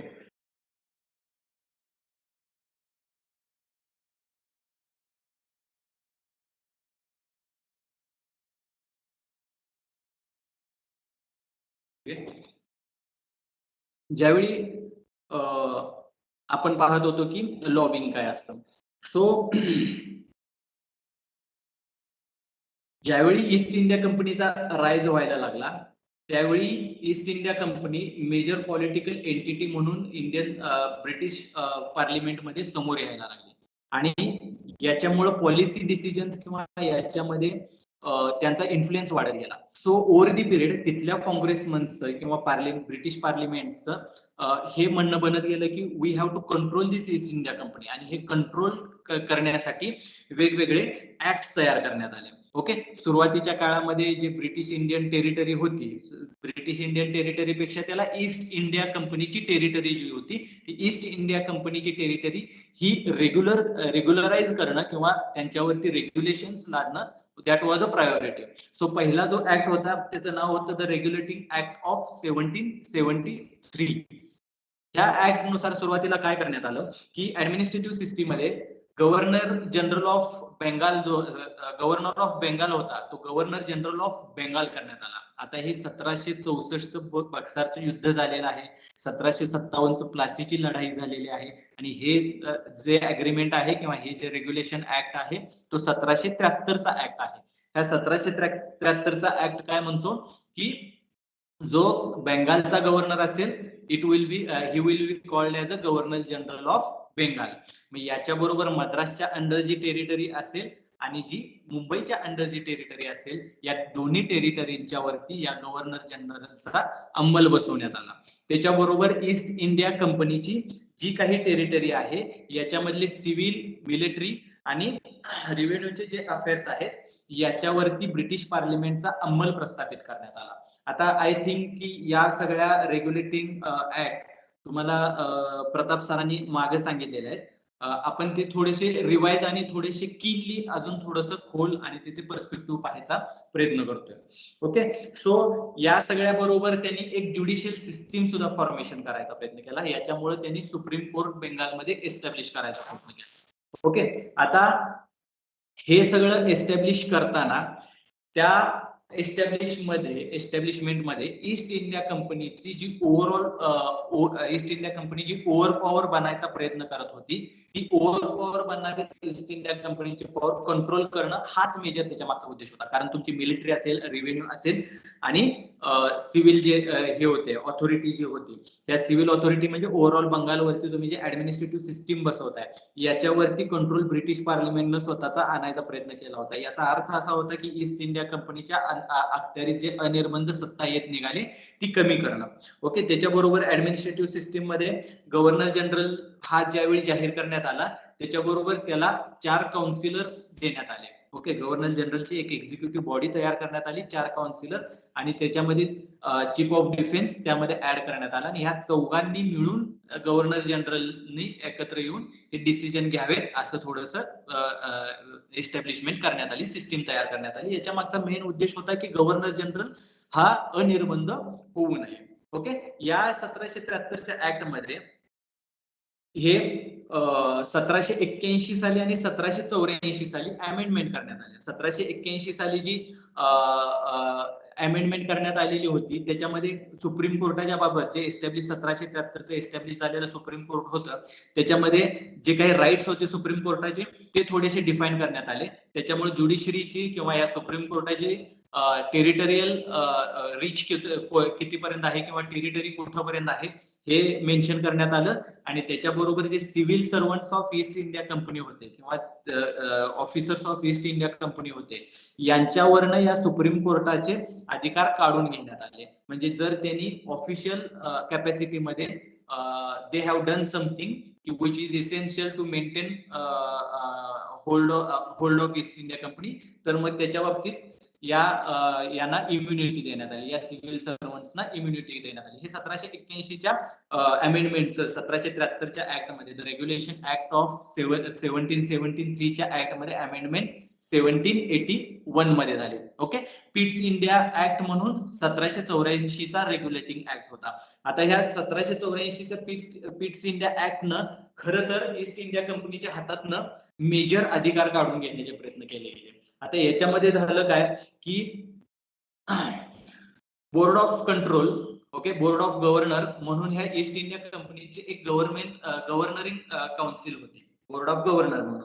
ओके, या बोर्ड ऑफ गव्हर्नर वरती बोर्ड ऑफ कंट्रोल एस्टॅब्लिश पार्लिमेंटने केली. ओके, बोर्ड ऑफ गव्हर्नर आणि बोर्ड ऑफ कंट्रोल या दोन प्रकारच्या दोन ऑथॉरिटी तयार झाल्या आणि या ऑथॉरिटीच्या मुळे जे काही बोर्ड ऑफ कंट्रोल आहे, ह्या सगळ्या गव्हर्नर काउन्सिल जी होती, ईस्ट इंडिया कंपनीची गव्हर्नर काउन्सिल जी होती, या गव्हर्नर काउन्सिल ही या बोर्ड ऑफ गव्हर्नर्सना बोर्ड ऑफ कंट्रोलला अकाउंटेबल राहिली. हे बोर्ड ऑफ कंट्रोल म्हणजे ब्रिटिश पार्लिमेंटरियन जे होते, या ब्रिटिश पार्लिमेंटरियन मधले काही हे होते, एमपीज होते. त्या एमपीचं एक कलेक्टिव्ह बॉडी होती.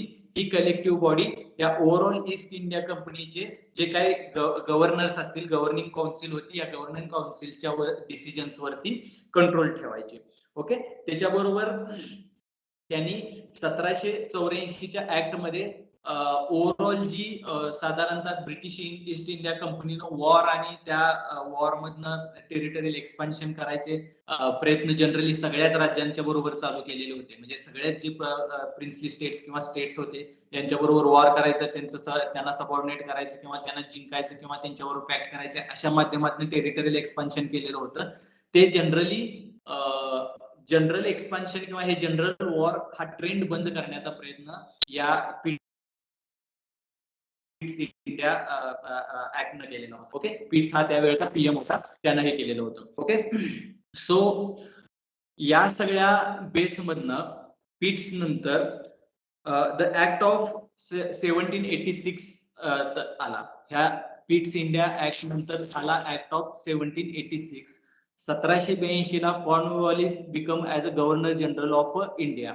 आता कॉर्नवॉलिसच्या समोरचं मेजर चॅलेंजेस काय होते की we have acquired territory, we have established our rule, but we have to rule that territory with some established principles किंवा लॉज.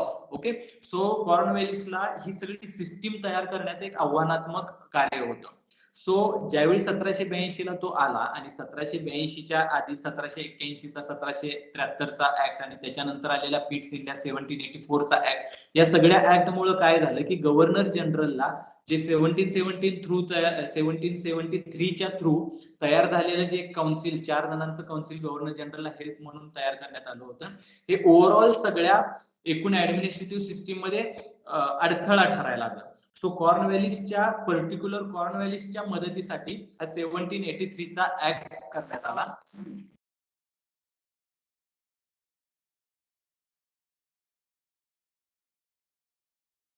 याच्यामध्ये M I Audible?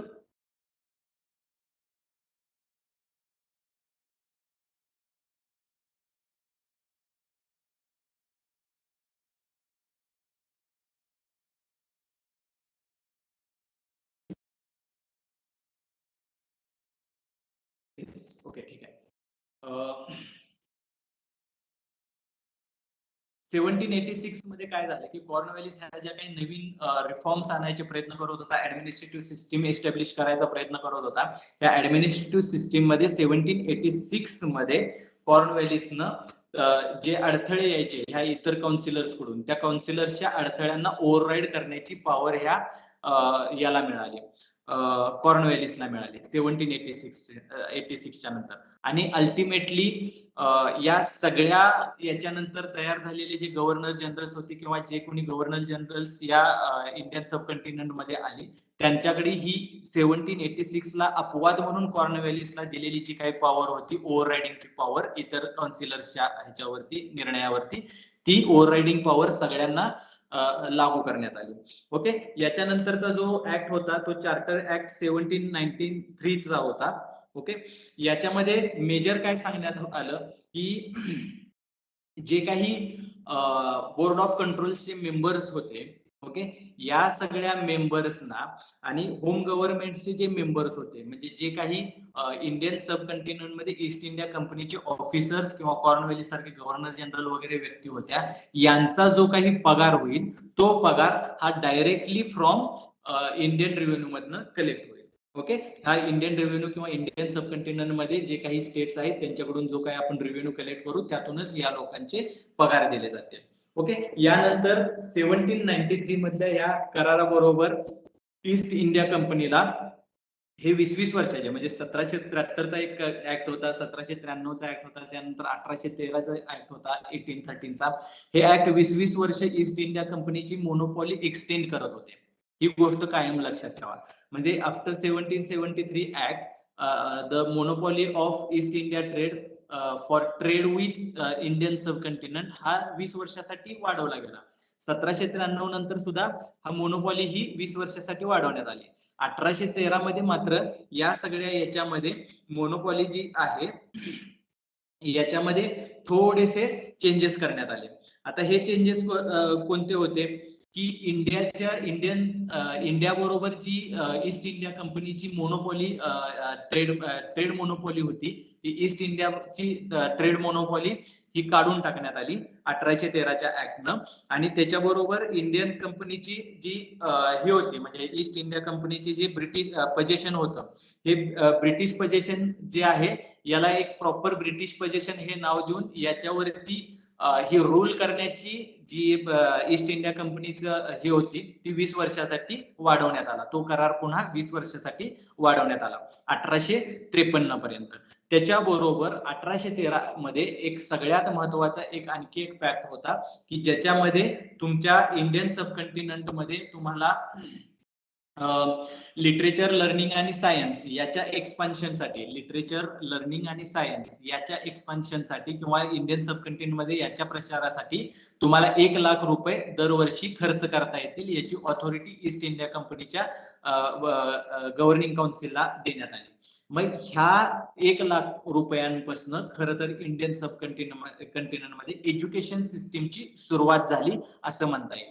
Previously actually Indian sub continent मध्ये education हे प्रिव्हियसच्या काळामध्ये किंवा साधारणतः 19व्या शतकाच्या आधी जर विचार करायचा म्हटलात तर ते साधारणतः हे गुरुकुल पद्धतीचं किंवा साधारणतः ओल्ड फॅशनचं होतं की ज्याच्यामध्ये तुम्हाला एक एस्टॅब्लिश्ड काहीतरी वर्ग आहे, तिथं तुमचे शिक्षक येतात, तिथं तुम्हाला शिकवतात, अशा प्रकारचं स्ट्रक्चर्ड एज्युकेशन सिस्टीम ती नव्हती. त्याच्याबरोबर एज्युकेशन सिस्टीम मधले जे काही जर सब्जेक्ट जर बघितला तर डे टू डे लाईफ मध्ये इम्पॉर्टंट इसेन्शियल्स असे साधारणतः होते की त्याच्यामध्ये इनोव्हेशन पेक्षा एस्टॅब्लिश सिस्टीम कंटिन्यू करणं हा त्याच्या मागचा एक मेजर फिलॉसॉफी होती.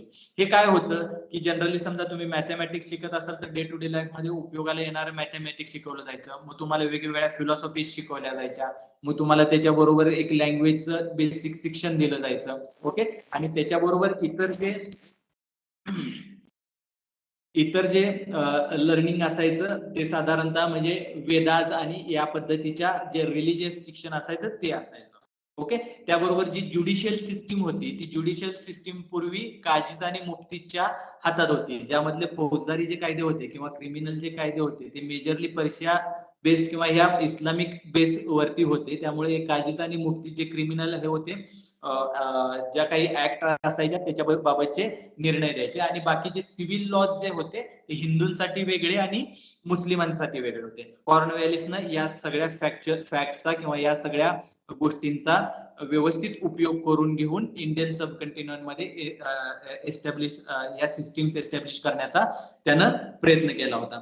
त्याची सुरुवात जी झाली ती साधारणतः ज्युडिशरीच्या एस्टॅब्लिशमेंट मधनं झालेली दिसते. ओके, वॉरन हेस्टिंग हा 1782 पासून याच्यामध्ये 1772 ते 1785 पर्यंत वॉरन हेस्टिंग हा गव्हर्नर जनरल म्हणून किंवा गव्हर्नर ऑफ बेंगाल म्हणून स्वतःला त्यानं इथं एस्टॅब्लिश केलं. त्याची अपॉइंटमेंट गव्हर्नर म्हणून बेंगालमध्ये झाली आणि तिथं झाल्यानंतर त्यानं काही बेसिक सिस्टीम्स तयार केल्या. त्यातली मेजर सिस्टीम म्हणजे सगळ्यात महत्वाची ही डिस्ट्रिक्ट मॅजिस्ट्रेट किंवा जिल्हाधिकारी किंवा आपण जे कलेक्टर म्हणतो तो. पूर्वीचे जे रेव्हेन्यू कलेक्टर्स होते या लोकांना त्यांनी रेव्हेन्यू कलेक्टर बरोबर लॉ अँड ऑर्डर सारख्या काही सिच्युएशन मध्ये पूर्ण डिस्ट्रिक्टचे निर्णय घेण्याचे अधिकारही दिले. त्याच्याबरोबर त्याला काही ज्युडिशियल अधिकार पण देण्यात आले आणि हे ज्युडिशियल अधिकार देण्यात आल्यामुळं खरं तर या एकूण कलेक्टर्स किंवा यांच्यावरचा एकूण वर्कलोड वाढला गेला.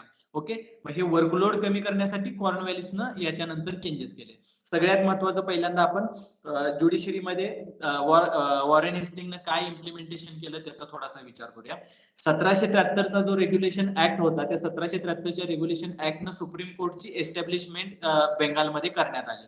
त्या सुप्रीम कोर्टच्या एस्टॅब्लिशमेंट मध्ये डायरेक्टली कुठलाही व्यक्ती सुप्रीम कोर्टमध्ये जाऊ शकत होता का, तर नाहीये. ओके, 1781 मध्ये याच्यामध्ये थोडेसे डिफरन्सेस करण्यात आले. सुप्रीम कोर्टची टेरिटरी ठरवण्यात आली की कुठल्या कुठल्या याच्यामध्ये सुप्रीम कोर्ट निर्णय घेऊ शकतात आणि कुणावरती त्याचे अधिकार चालतील. इंडियन सबकंटिनेंट किंवा इंडियन सिटीजनच्या यांच्या बरोबरच जे काही युरोपियन सिटीजन होते यांच्यावरतीही 1781च्या ऍक्टनं सुप्रीम कोर्टाची पॉवर लागू करण्यात आली किंवा सुप्रीम कोर्टाचे अधिकार लागू करण्यात आले.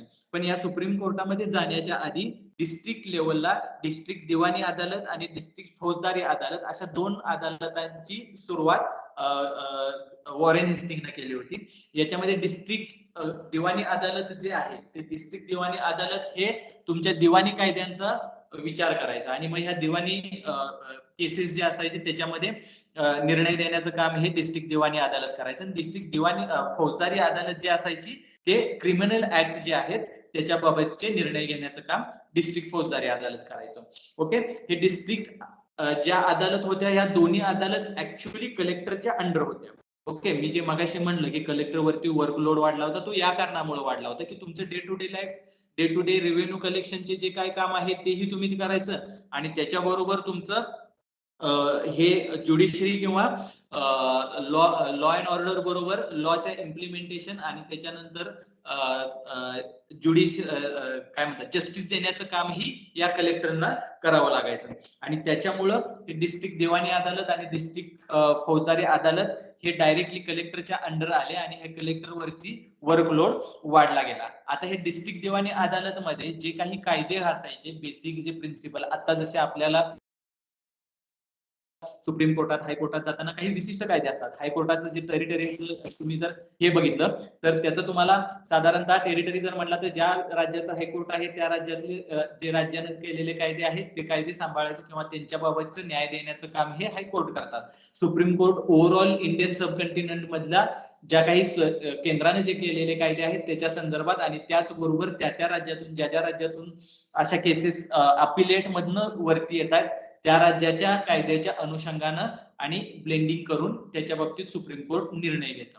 ओके, तसं डिस्ट्रिक्ट दिवाणी अदालत जे वॉरेन हेस्टिंगनं एस्टॅब्लिश केलेलं होतं त्याच्या बाबतीतले जे बेसिक लॉज होते ते कोणते होते तर साधारणतः हिंदूंसाठी जे दिवाणी कायदे पूर्वांपार चालत आले होते त्यांचा विचार केला जायचा आणि मुस्लिमांसाठी मुस्लिमांचे जे कायदे आलेले होते त्यांचा विचार केला जायचा. आणि या डिस्ट्रिक्ट दिवाणी अदालत मधनं अपील हे सदर दिवाणी अदालतला केलं जायचं. ओके, म्हणजे प्रोव्हिन्सेस डिस्ट्रिक्टच्या वरती प्रोव्हिन्सेस असायचे त्या प्रोव्हिन्सेस मधनं मग अल्टिमेटली सुप्रीम कोर्टाकडे ही केस जायची. म्हणजे आता जशी 3 टायर सिस्टीम आहे तशीच somewhat like 3 tier system Warren हेस्टिंगनं एस्टॅब्लिश केली होती. तसं डिस्ट्रिक्ट फौजदारी अदालतमध्ये मात्र हे क्रिमिनल ऍक्ट जे होते हे criminal act addressed by Muslim laws.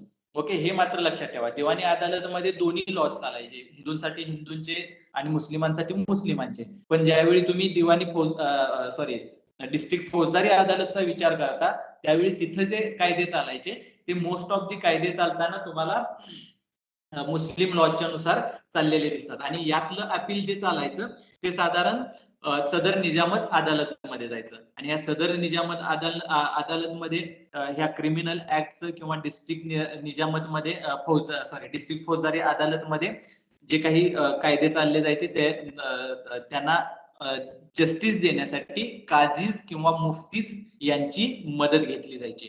Okay, आता व्हायला असं लागलं की 1773 ला सुप्रीम कोर्ट एस्टॅब्लिश केल्यानंतर आणि ह्या एकूण कॉम्प्लिकेटेड ज्युडिशरी सिस्टीम मुळे हे एकूण जस्टिस मिळणं हे थोडस अवघड बनत गेलं. त्याच्याबरोबर कलेक्टर जे होते त्यांच्यावरचा वर्कलोड वाढला. त्यामुळं याच्यामध्ये सुधारणा करण्याची गरज निर्माण झाली. ज्यावेळी 1786 ला कॉर्नवॅलिस स्वतः गव्हर्नर जनरल म्हणून आला, त्यावेळी गव्हर्नर जनरल आल्यानंतर त्यानं हे डिस्ट्रिक्ट कोर्ट होते ते काढून टाकले आणि त्याच्या जागी सर्किट कोर्ट एस्टॅब्लिश केले. आणि हे सर्किट कोर्ट एस्टॅब्लिश करत असताना त्यानं कलेक्टरच्या अंडर जे डिस्ट्रिक्ट दिवाणी अदालत किंवा डिस्ट्रिक्ट फौजदारी अदालत होते हे इलिमिनेट केले. आणि हे इलिमिनेट करण्याचं कारणच मुळात हे कलेक्टरच्या हातात म्हणजे एक्झिक्युटिव्हच्या हातात ह्या दोन्ही पॉवर कॉन्सन्ट्रेट ज्या झालेल्या होत्या त्या डिसइंटिग्रेट करणं हा त्याच्या मागचा उद्देश होता. म्हणजे ज्यावेळी तुम्ही पॉलिटी शिकाल त्याच्यामध्ये तुम्हाला आर्टिकल 50 जे आहे आपलं टीपीएससी मधलं आर्टिकल 50 त्याच्यामध्ये एक्झिक्युटिव्ह आणि ज्युडिशरी यांच्यामध्ये सेपरेशन असावं. ओके, हे सांगितलं जातं. याचा अर्थ काय असतो की जे कायदे तयार करतात त्यांनीच न्याय द्यावा हे कुठल्याही डेमोक्रेटिक सिस्टीमला धरून नाहीये. सो ज्युडिशरी सिस्टीम ही इंडिपेंडेंट असली पाहिजे आणि कायदे करणारे इंडिपेंडेंट असले पाहिजेत, जेणेकरून कायदे केल्यानंतर त्यांची स्क्रुटिनी होईल आणि जर कायदे त्या पद्धतीनं अक्लेम केले गेले, मान्य केले गेले, तर त्या पद्धतीनं ज्यावेळी ज्युडिशरी निर्णय देईल तीही एक इंडिपेंडंट विचार करून थर्ड पर्सन किंवा त्या पद्धतीनं त्याचा निर्णय दिला जाईल. ओके, ही सिस्टीम साधारणतः कॉर्नवॅलिसनं एस्टॅब्लिश केलेली दिसते की ज्याच्यामध्ये त्यानं एक्झिक्युटिव्ह म्हणजे जो कलेक्टर होता त्या कलेक्टर पासून हे जस्टिसचे राईट्स काढून घेतले. ओके, आणि हे राईट्स लोकांना त्याच्या जागी त्याने पर्याय म्हणून सर्किट कोर्ट दिले. ओके,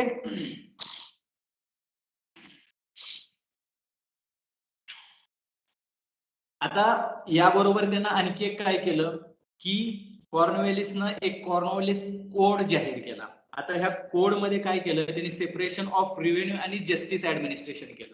ओके, रेव्हेन्यू आणि जस्टिस ऍडमिनिस्ट्रेशन म्हणजे काय की मी मगाशी जे तुम्हाला म्हणलं की रेव्हेन्यू कलेक्टर जी ऑथॉरिटी होती रेव्हेन्यू कलेक्टिंग ऑथॉरिटी आणि जस्टिस देणारी ऑथॉरिटी हे सेपरेशन केलं. त्याच्याबरोबर त्यानं युरोपियन सब्जेक्ट जे होते, जे युरोपियन लोक होती ती युरोपियन लोकांना ह्या एकूण ज्युडिशरीच्या सिस्टीमच्या अंडर आणण्यात आलं. आणि त्याच्याबरोबर जे गव्हर्नमेंटचे हे होते ऑफिसर्स होते हे ऑफिसर्स ज्युडिशरीला अँसरेबल केले. म्हणजे समजा एखाद्या गोष्टीमध्ये ज्युडिशरीला म्हणजे जे आपण ज्युडिशियल रिव्ह्यू आता जे म्हणतो या गोष्टी कॉर्नवॅलिस कोड मध्ये साधारणतः काही प्रमाणात दिसतात.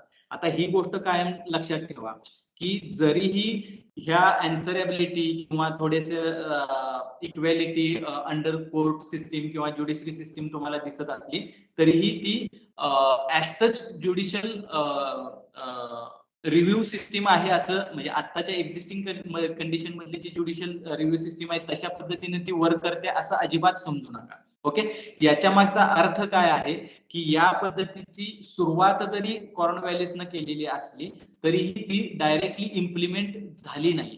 म्हणजे ज्यावेळी ज्युडिशरीमध्ये एखादा युरोपियन बाबतचा खटला जायचा त्यावेळी साधारणतः तो जर एखाद्या इथल्या इंडियन सिटीजन वर्सेस ऑफिसर असेल, Indian citizen versus European citizen असा जर असेल तर त्याच्यामध्ये थोडस निर्णय देताना हे युरोपियन सिटीजन्सच्या इन्क्लिनेशन मध्ये थोडेसे घेतले जायचे. ओके, सो याच्या मागचं आता कारण काय होतं तेही थोडस लक्षात घ्या. इंडियन सबकॉन्टिनेंट मध्ये ज्यावेळी हे ब्रिटिशांचं स्टेट एस्टॅब्लिश झालं आणि ज्यावेळी हे स्टेट एस्टॅब्लिश करत असताना किंवा एम्पायर फॉर्मेशन करत असताना वेगवेगळे अधिकारी आले. हे अधिकारी वेगवेगळ्या पद्धतीच्या किंवा वेगवेगळ्या विचारसरणीमधून आलेले होते. आता ही वेगवेगळी विचारसरणी म्हणजे काय होती याला अगेन आपण रेनिसॉचा संदर्भ देऊ शकतो. रेनिसाचा संदर्भ काय आहे की रेनिसा म्हणजे किंवा प्रबोधन काळामध्ये ज्यावेळी आपण विचार करतो त्यावेळी आपण तीन गोष्टी प्रामुख्याने पाहिल्या, रॅशनॅलिझम होतं, इंडिव्हिज्युअलिझम होतं आणि ह्युमॅनिझम होतं. या तिन्ही गोष्टींचा विचार करून साधारणतः वर्ल्ड हिस्ट्रीमध्ये रेनिसॉचा पिरियड चालू झालेला होता. ओके, आणि यातूनच नव्या नव्या फिलॉसॉफी आणि त्यांचे फॉलोअर्स तयार झाले. म्हणजे जसं असं असतं की समजा लिबरल थिंकिंग असेल तर लिबरल थिंकिंगला काय सगळे जग मान्यता देते किंवा 100% त्याला सपोर्ट सगळ्यांचाच असतो असं नाहीये. किंवा पारंपरिक जे ते आहे ट्रॅडिशनल कन्झर्वेटिव्ह असतात त्यांना सगळ्यांचा पाठिंबा आहे असं काही नाहीये. म्हणजे तुम्हाला हे मेजरली अमेरिकन पॉलिटिकल सिस्टीम मध्ये हे मेजरली दिसतं. जे रिपब्लिकन्स आहेत ते कन्झर्वेटिव्ह आहेत, जे डेमोक्रॅट्स आहेत ते लिबरल्स आहेत. हे कन्झर्वेटिव्ह जे आहेत, परवाचा जर तुम्ही तो स्त्रियांच्या गर्भपाताविषयीचा जो अधिकाराविषयी सुप्रीम कोर्टाने जो निर्णय दिलेला आहे त्याचा जर थोडासा अभ्यास केला तर ह्या तुम्हाला ट्रेंड्स तुम्हाला मेजरली दिसून येतील. असे ट्रेंड्स हे फार पूर्वीपासून याच्यामध्ये इंडियन ओव्हरऑल फिलॉसॉफिकल अरेनामध्ये दिसतात. याच्या मागचं मेजर कारण काय असतं की मी सोशियोलॉजी मध्ये तुम्हाला हे सांगितलं होतं बघा, डायलेक्टिझम, की ज्याच्यामध्ये एक तुम्हाला थेसिस येतं, ओके, त्याला एक अँटीथेसिस येते, मग सिंथेसिस येतं, मग त्या सिंथेसिसला आणि एक अँटीथेसिस येतं, मग पुन्हा त्याचं सिंथेसिस होतं. याचा अर्थ काय असतो? डायलेक्टिझम म्हणजे ड्युअलिझम. थोडक्यात या ड्युअलिझम मध्ये एक कुठली तरी एक विचारसरणी असती, त्याला दुसरी एक विचारसरणी फॉर्म होती आणि त्याच्यानंतर मग ह्या दोन्ही विचारसरणीत एक तिसरी विचारसरणी फॉर्म होती.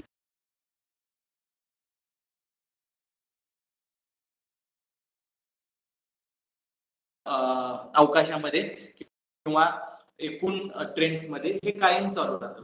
आणि इंडियन सबकंटिनेंट्स मध्ये ही गोष्ट ज्यावेळी ब्रिटिश एम्पायरर्स आले किंवा थोडक्यात ब्रिटिश ऑफिसर्स आले त्यावेळी ते स्वतःच्या विचारसरणी आपल्या बरोबर घेऊन आले. त्यातल्या मेजर 3 ट्रेंड्स होत्या. एक होते ओरिएंटलिस्ट, दुसरे होते इम्पेरियलिस्ट किंवा कन्झर्वेटिव्ह, आणि तिसरे होते रॅडिकल्स. आता जे ओरिएंटलिस्ट होते, हे ओरिएंटलिस्टचा विचार काय होता की इंडियन सिटीजन आणि ब्रिटिश सिटीजन हे दोघही एकमेकांच्या कॉम्पिटिशन मध्ये नाहीयेत. ह्या इक्वल प्राईड असणाऱ्या किंवा इक्वल प्रेस्टिज असणाऱ्या सिव्हिलायझेशन्स आहेत. कुठलीही एक सिव्हिलायझेशन दुसऱ्यापेक्षा कमी किंवा इन्फेरियर नाहीये. That was the thought behind orientalist. Okay, so ते काय म्हणत होते की इंडियन सबकंटिनेंट मध्ये युरोपियन जे नवीन मॉडर्न ज्ञान आलेलं आहे ते आपल्याला इनकल्केट करायला पाहिजे for betterment of Indian citizen. आणि ते करताना मात्र त्यांचं जे स्वतःचा प्राईड आहे, स्वतःचं प्रेस्टिज आहे आणि स्वतःच्या ज्या व्हॅल्यू सिस्टीम आहेत त्यांना फारसा धक्का लावता कामा नये. Status quo. Okay, status quo. Okay, imperialist काय म्हणतात की we are superior than Indian citizen. म्हणजे इम्पेरियलिस्ट ऑफिसर एखादा असेल तर तो म्हणणार की we are superior than Indian citizen. लक्षात येते का बघा? हे आपले कर्जन असेल किंवा लिटन सारखे अधिकारी असतील, ही लोक या विचारसरणीचे होते. ओरिएंटलिस्ट मध्ये एल्फिन्स्टन सारखे राज्यकर्ते होते. वॉरेन हेस्टिंग सुद्धा ओरिएंटलिस्टच होता की ज्याच्या मागे विचार होता की इंडियन सबकंटिनेंट मध्ये आपण स्टेट एस्टॅब्लिश केलं हे बरोबर आहे, पण हे स्टेट एस्टॅब्लिश करताना इंडियन्स आर इन्फेरियर ही काही विचारसरणी योग्य नाही. हे वॉरेन हेस्टिंग ओरिएंटलिस्ट वाल्यांचं म्हणणं होतं. हे त्याच्या अगेन्स्ट इम्पेरियलिस्ट किंवा कन्झर्वेटिव्हचं म्हणणं होतं की हे इन्फेरियर आहे. आणि रॅडिकलिस्ट काय होते? हे रॅडिकलिस्ट थोडासा सगळ्यांच्या पेक्षा वेगळा विचार करत होते. ते काय म्हणत होते की तुम्ही ज्यावेळी इंडियन सबकंटिनेंटच्या प्रॉस्पेरिटीचा किंवा इंडियन सिटीजनच्या प्रॉस्पेरिटीचा किंवा तिथं नवीन ऍडमिनिस्ट्रेटिव्ह सिस्टीम पाहिजे याचा ज्यावेळी विचार करता त्यावेळी त्याच्या मागे ह्युमॅनिझम आणि रॅशनलिझम याचा वापर करूनच, या रॅशनल थॉट्सचा वापर करूनच तुम्ही ज्या काही पॉलिसी मेकिंग करायच्या आहेत किंवा जे काही डिसिजन घ्यायचे आहेत त्याचा विचार करा. लक्षात येते का बघा? हे रॅडिकल्सचं म्हणणं होतं. आता हे रॅडिकल्सच्या याच्यामध्ये त्यांना असं म्हणायचं होतं की इंडियाला ओव्हरऑल जे मॉडर्न वर्ल्ड आहे, आता जे नव्यानं मॉडर्नायझेशन चालू आहे, या मॉडर्नायझेशनच्या फ्लोचा पार्ट बनण्याचे इंडियाला पूर्ण अधिकार आहेत. आणि या अधिकारांमध्ये ब्रिटिशांनी मदत करावी, पण ही मदत करताना रॅशनॅलिटी आणि ह्युमॅनिझम या बेसिक प्रिन्सिपल्सचा उपयोग करायचा. हे तिन्ही मतप्रवाह इंडियन सबकंटिनेंट मध्ये ईस्ट इंडिया कंपनीच्या एस्टॅब्लिशमेंट नंतर सुरुवात झालेले असले तरी सुद्धा अल्टिमेटली ब्रिटिश ऑथॉरिटी किंवा ब्रिटिश गव्हर्नर जनरल किंवा ब्रिटिश ऑफिसर्स हे इंडियन सबकंटिनेंटमध्ये स्वतःचा अंमल किंवा स्वतःची सुपेरियरिटी अल्टिमेटली अगणित काळासाठी ठेवण्याच्या बाजूचे होते. याचा अर्थ काय की जरीही तुम्ही त्यांच्यामध्ये कॉन्फ्लिक्ट असले तरीही या सगळ्यांचा मोटिव्ह किंवा गोल अल्टिमेटली एकच होतं की इंडियाचं एक्सप्लॉयटेशन करणं आणि इंडियाला त्यातनं काय बेनिफिट झाला तर ठीक आहे, पण सगळ्यात जास्त बेनिफिट हा ब्रिटिशांचा झाला पाहिजे किंवा इंग्लंडचा झाला पाहिजे. ओके, सो त्यांच्या पॉलिसीज कुणी असू दे, वॉरन हेस्टिंग असू दे, एल्फिन्स्टन असू दे, त्याच्यानंतर बेंटिक असू दे, मेटकाफ असू दे, किंवा लिटन असू दे, रिपन असू दे, मेयो असू दे, त्याच्यानंतर कर्जन आला किंवा विलिंग्टन आले किंवा वेलेस्ली आले, ही सगळी लोक साधारणतः अल्टिमेटली गोल त्यांचं एवढंच होतं की ब्रिटिशांचा बेनिफिट करून देणे. ओके, सो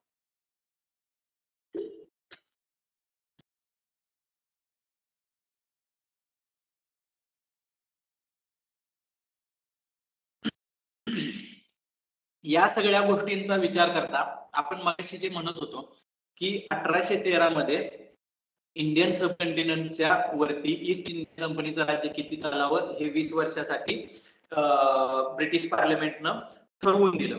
आता हे ब्रिटिश पार्लमेंटनं ठरवून दिल्यानंतर जे मी तुम्हाला सांगत होतो की 1,00,000 रुपये जे आर्ट, लिटरेचर आणि कल्चरच्या, लर्निंगच्या, सायन्सच्या उपयोगासाठी आणण्यासाठी 1,00,000 रुपये खर्च करण्याची मुभा गव्हर्नर जनरलला देण्यात आली होती. हे कसं वापरायचं याच्याविषयी नंतर कॉन्फ्लिक्ट चालू झाले. ओके, हे 1,00,000 रुपये म्हणजे इनडायरेक्टली काय होते की एज्युकेशन सिस्टीम एस्टॅब्लिश करण्यासाठी होते.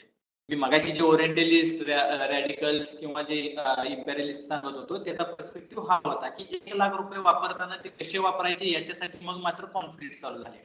ओके, जरी 1813 मध्ये 1,00,000 रुपयांची तरतूद करण्यात आली तरी ते वापरण्यासाठी किंवा त्याची वापरण्याची सुरुवात करण्यासाठी 1854च्या पुढच्या डिस्पॅचचा हे करावं लागलं, वेट करावा लागला. पुढचा dispatch education system Indian subcontinent मध्ये कशी असावी याच्या संदर्भात थोडस विश्लेषण करते.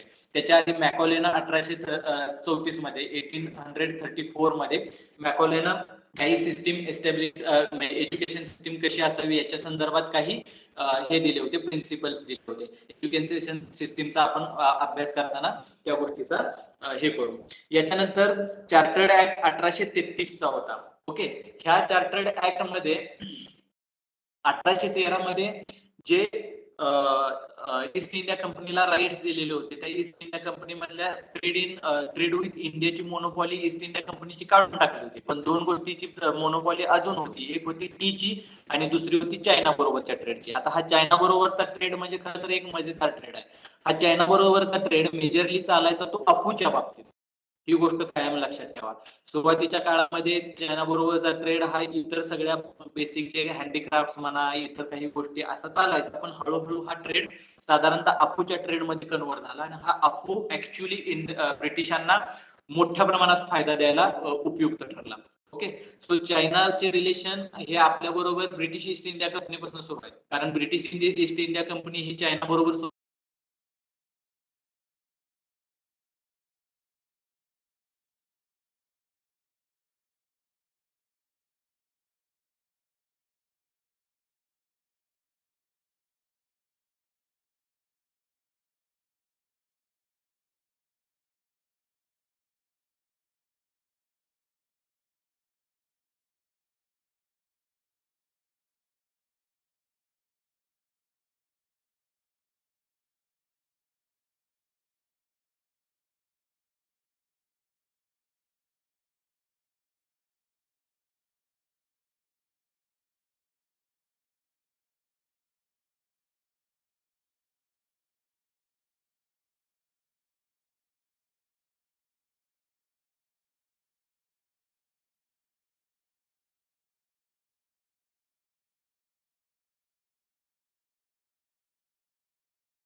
माझा येतोय का?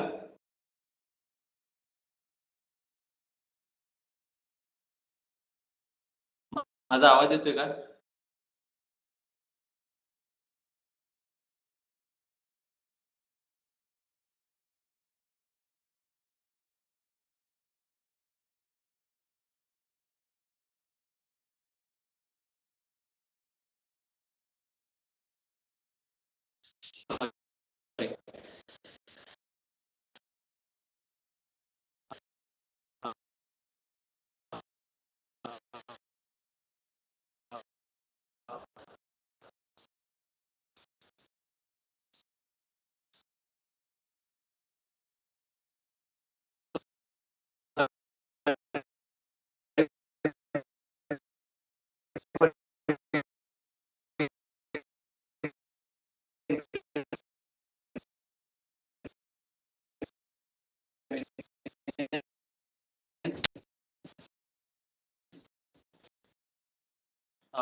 Network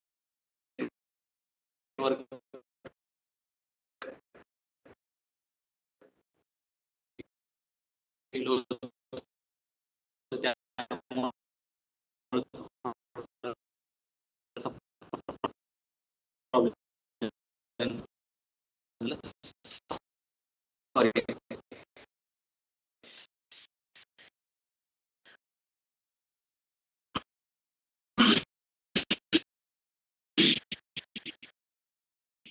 Where were we? 1833. So बरोबर जे इंडियन सबकंटिनेंट मध्ये इतर युरोपियन्स होते त्यांनी टेरिटरी मध्ये जे काही प्रॉपर्टी मेकिंग असेल किंवा मिशनरीज असतील त्या मिशनरीच्या एंट्री असेल याच्यावरती रेस्ट्रिक्शन्स जे होते ते इंडियन सबकंटिनेंट मध्ये जे काही रेस्ट्रिक्शन्स ईस्ट इंडिया कंपनीतर्फे किंवा ब्रिटिशांतर्फे लादण्यात आलेले होते ते इलिमिनेट करण्यात आले. आणि याच्यामुळे असं झालं की इथनं पुढे मिशनरीच्या ऍक्टिव्हिटी 1813च्या ऍक्ट नंतर आणि 1833च्या ऍक्ट नंतर 1813च्या ऍक्ट नंतर मिशनरीच्या ऍक्टिव्हिटीना फ्री हँड देण्यात आला होता की ज्याच्यामुळे रिलिजियस कन्व्हर्जन्स आणि रिलिजियस इंट्रुजन्स वाढत गेले आणि रिलिजियस कॉन्फ्लिक्ट सुद्धा वाढत गेल्या. आणि ह्या मिशनरीच्या ऍक्टिव्हिटीजना हातभार ठरला तो युरोपियन सबकंटिनेंट मधले जे काही राहणारे सिटिझन्स होते त्यांना इंडियन सबकंटिनेंट मध्ये किंवा इंडियामध्ये प्रॉपर्टी ओनरशिप करण्यामध्ये कोणतेही अडथळे 1833 नंतरचे सगळे अडथळे काढून टाकण्यात आले की ज्याच्यामुळे मग टी प्लांटेशन किंवा ज्या कमर्शियल प्लांटेशन होते यासारख्या ऍक्टिव्हिटीज वाढत गेल्या आणि यामुळं ऍग्रिकल्चरच्या मधनं किंवा नेळीसारख्या याच्यामधनं जे झालेले रिव्होल्ट्स होते ओके यासारखे रिव्होल्ट्स झालेले दिसतात. ओके याचे बोन ऑफ कायदे असतात एवढं मात्र लक्षात ठेवा. याच्याबरोबर तिसरी मेजर तरतूद काय होती मद्रास बंगाल आणि मुंबई हे जे प्रोव्हिन्सेस होते जे ब्रिटिश टेरिटरी होत्या यांच्यावरती गव्हर्नर जनरलची ओव्हरऑल पॉवर एस्टॅब्लिश करण्यात आली. ओके 1833 मध्ये साधारणतः 1793चा ऍक्ट जर बघितला तर तुम्ही गव्हर्नर जनरल आणि 1773चा ऍक्ट ज्याच्यामध्ये governor general of India establish झाल्यानंतर हे पद एस्टॅब्लिश झाल्यानंतर मद्रास आणि मद्रास आणि मुंबईवरती यांचा अंमल करण्यात आला. But in policy making and law making they were independent. पण 1833 नंतर गव्हर्नर जनरल ही अल्टिमेट लॉ मेकिंग ऑथॉरिटी आणि policy making authority for all 3 provinces ची जाहीर करण्यात आली. ओके या तिन्ही प्रोव्हिन्सेस वरती या एका गव्हर्नर जनरलची ऑथॉरिटी जाहीर करण्यात आली आणि हे तिन्ही जे काही प्रोव्हिन्सेस होते ते इन्फेरियर म्हणून लॉ मेंबर त्याच्या काउन्सिलमध्ये ऍड करण्यात आला. हा लॉ मेंबर पर्टिक्युलरली लेजिस्लेशन तयार करण्यासाठी किंवा ऍक्ट तयार करण्यासाठी या गव्हर्नर जनरलला मदत करेल. ओके सो ही गोष्ट लक्षात ठेवा. याच्याबरोबर 1833 ला हेही सांगण्यात आलं की यानंतर जे सिव्हिल सर्वंट्स आहेत ते कोर्ट ऑफ डिरेक्टर जो आहे ते कोर्ट ऑफ डिरेक्टर्स जाहीर करणार नाही किंवा जे काही अपॉइंटमेंट्स आहेत ते फक्त कोर्ट ऑफ डिरेक्टर्स हे करणार नाही सिलेक्ट करणार नाही तर जी काही असेल ते एक्झामच्या थ्रू सिव्हिल सर्वंट्स चूज केले जातील. पण कोर्ट ऑफ डिरेक्टर्सचा या तरतुदीला फार विरोध झाल्यानंतर हे थोडंसं डायल्यूट करण्यात आलं. याच्यामध्ये 2 बाबी करण्यात आल्या. एक तर जी काही एक्झाम आहे ती एक्झाम फक्त इंग्लंडमध्ये होती. इंडियन सिटीजनला त्यामध्ये कोणतीही एंट्री नव्हती. ओके. आणि दुसरी जे कोविनेटेड पोस्ट ज्या होत्या किंवा ज्या हायर ऑथॉरिटीच्या ज्या पोस्ट होत्या, समवॉट लाईक गॅझेटेड पोस्ट, ज्या काही गॅझेटेड लाईक पोस्ट होत्या त्यांना कोविनेटेड म्हणून एक टर्म त्यांनी तयार केलेली आहे. ओके. या सगळ्या पोस्टची अपॉइंटमेंट हे फक्त कोर्ट ऑफ डायरेक्टर्सच करेल. ओके. कोर्ट ऑफ डायरेक्टर म्हणजे ईस्ट इंडियाचे डायरेक्टर्स करतील. पण 1833 मध्ये 20 वर्षाची पुन्हा तरतूद टाकण्यात आली. पण 1853 ला मात्र ह्या सगळ्या तरतुदी 20 वर्षाचा एक्सटेन्शन या सगळ्या तरतुदींच्या बाबतीत उल्लेख करण्यात आला नाही. 1853च्या माध्यमातून ईस्ट इंडिया कंपनी इतक्या वर्षांसाठी त्यांची टेरिटरी चालू शकते किंवा या टेरिटरीवरती इंडियन सबकंटिनेंट वरती स्वतःचा अंमल चालू शकते असं कोणतेही एक्सप्लेनेशन देण्यात की ज्याच्या युद्धानुसार कंपनीच्या हातातून ब्रिटिश पार्लिमेंटनं संपूर्ण पॉलिटिकल आणि सिस्टीमचे ऍडमिनिस्ट्रेशनचे अधिकार काढून घेतले आणि ब्रिटिश पार्लिमेंटनं स्वतःची तिथं सोव्हरेनिटी एस्टॅब्लिश केलेली दिसते ब्रिटिश इंडियन टेरिटरीमध्ये. ओके. सो चार्टर्ड ऍक्ट 1853 मधली सगळ्यात इम्पॉर्टंट ही जे होते क्लॉजेस जे होते त्यातलं सगळ्यात महत्वाचं पहिला क्लॉजेस होता की सिव्हिल सर्वंट याच्यानंतर एक्झाम थ्रू सिलेक्ट केले जातील. ओके. याच्यानंतर कुठल्याही कंपनीला कंपनी कोणत्याही याच्यामध्ये टेरिटरियल एक्सपान्शन करताना थोडंसं कन्सिलेशन किंवा एकमेकांच्या जे काही स्टेट्स असतील किंवा जे काही हे होते प्रिन्सली स्टेट्स होते त्या प्रिन्सली स्टेट्सच्या बरोबर कॉन्सिलेशनचा जास्त थोडा उपयोग करेल. कारण डल हाऊसीनं 1853 मध्ये थोडंसं डॉक्ट्रिन ऑफ लॅब्सच्या बाबतीत फार जास्त अग्रेसिव्ह स्टेप्स घेतल्या होत्या ज्याच्यामुळे प्रिव्ही काउन्सिल जी होती ब्रिटिश इंग्लंडमध्ये प्रिव्ही काउन्सिल म्हणून ज्युडिशरी सिस्टीम मधला मोस्ट सुपेरियर हे होते म्हणजे सुप्रीम कोर्टातले जे अपील असायचे ते प्रिव्ही काउन्सिल मध्ये अपील व्हायची. 5,000 पौंडाच्या वरची जी काही कुठल्या काही केसेस असतील दिवाणी केसेस असतील किंवा इम्पॉर्टंट क्रिमिनल केसेस असतील त्याच्यावरती डिसिजन हे प्रिव्ही काउन्सिल इंग्लंड मधलं प्रिव्ही काउन्सिल घ्यायचं. सो याच्यानंतर यांनी असं ठरवलं की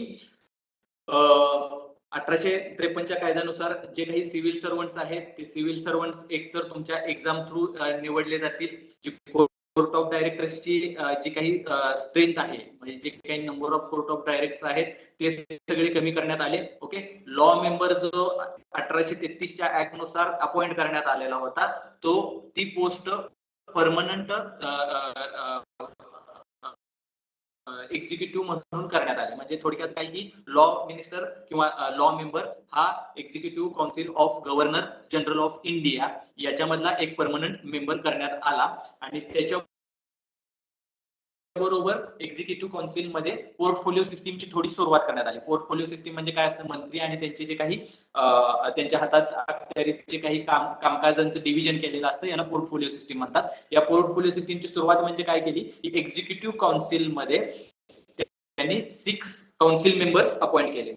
हे 6 एक्झिक्युटिव्ह काउन्सिल मेंबर्स म्हणजे त्यांनी वेगवेगळ्या ज्या काही एकूण गव्हर्नमेंट मधल्या ऑथॉरिटी असेल त्या गव्हर्नमेंट ऑथॉरिटी मधले जे काही विषय असतील किंवा सब्जेक्ट असतील त्याबाबत स्वतः एक मंत्री म्हणून थोडक्यात ऍक्ट व्हायचं. ही सिस्टीम कन्सॉलिडेट झाली मात्र 1861 मध्ये. ओके. 1853च्या ऍक्ट मध्ये हे 6 मेंबर अपॉइंट करण्यात आले पण अल्टिमेटली गव्हर्नर जनरलनं स्वतःच्या हाताचे अधिकार फारसे त्यांच्याकडे डिझॉल्व्ह केले नाहीत किंवा डेलिगेट केले नाहीत दिले नाहीत.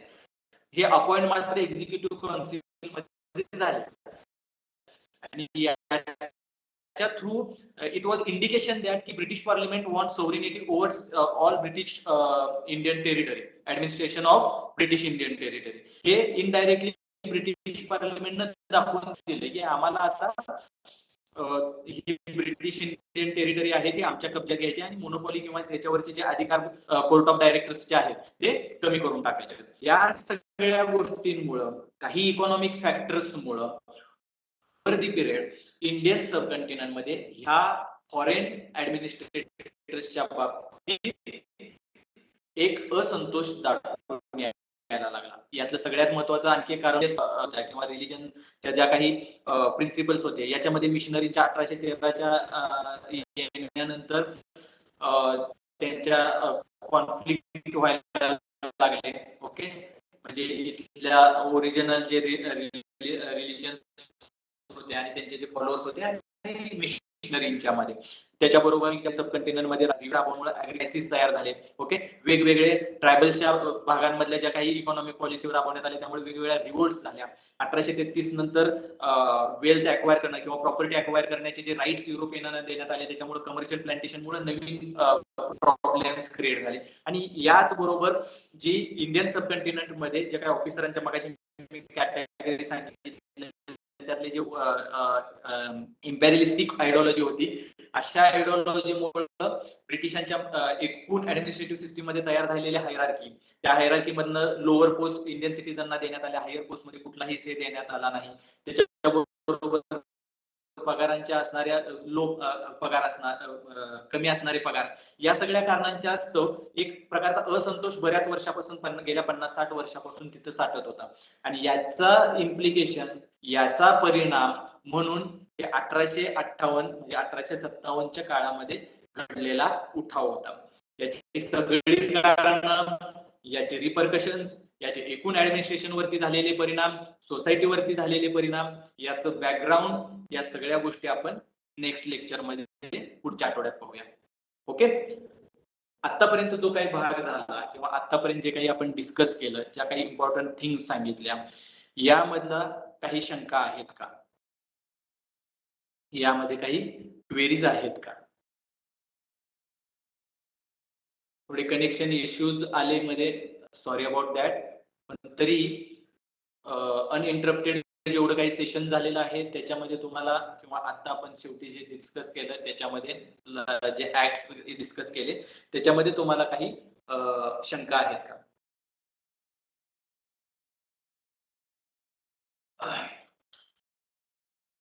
समजतंय सर्वांना?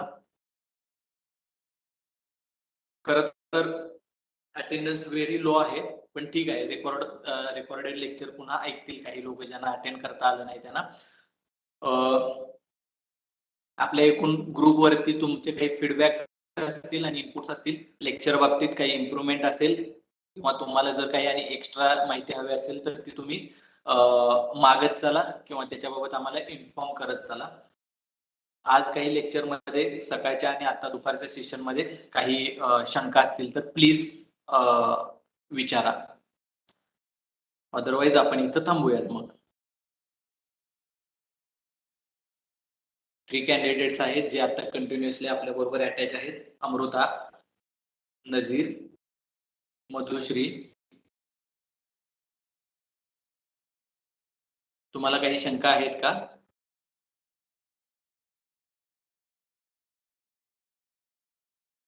नाही का?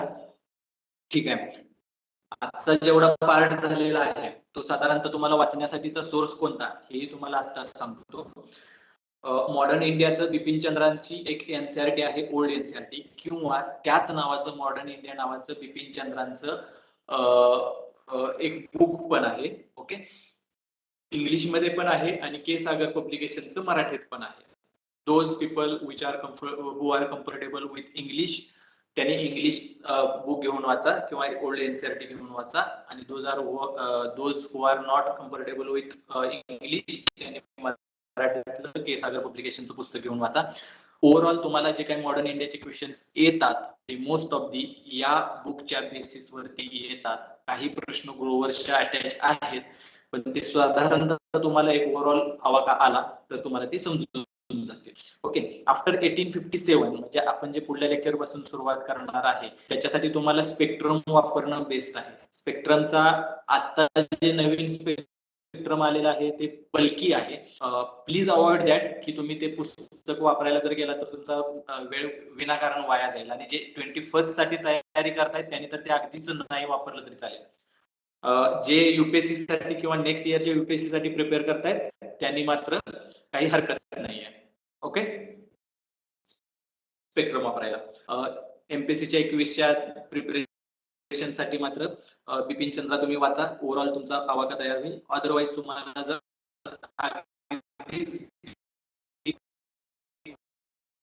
मध्ये जरी थोडंसं हवं असेल तर समाधान महाजन वाचा.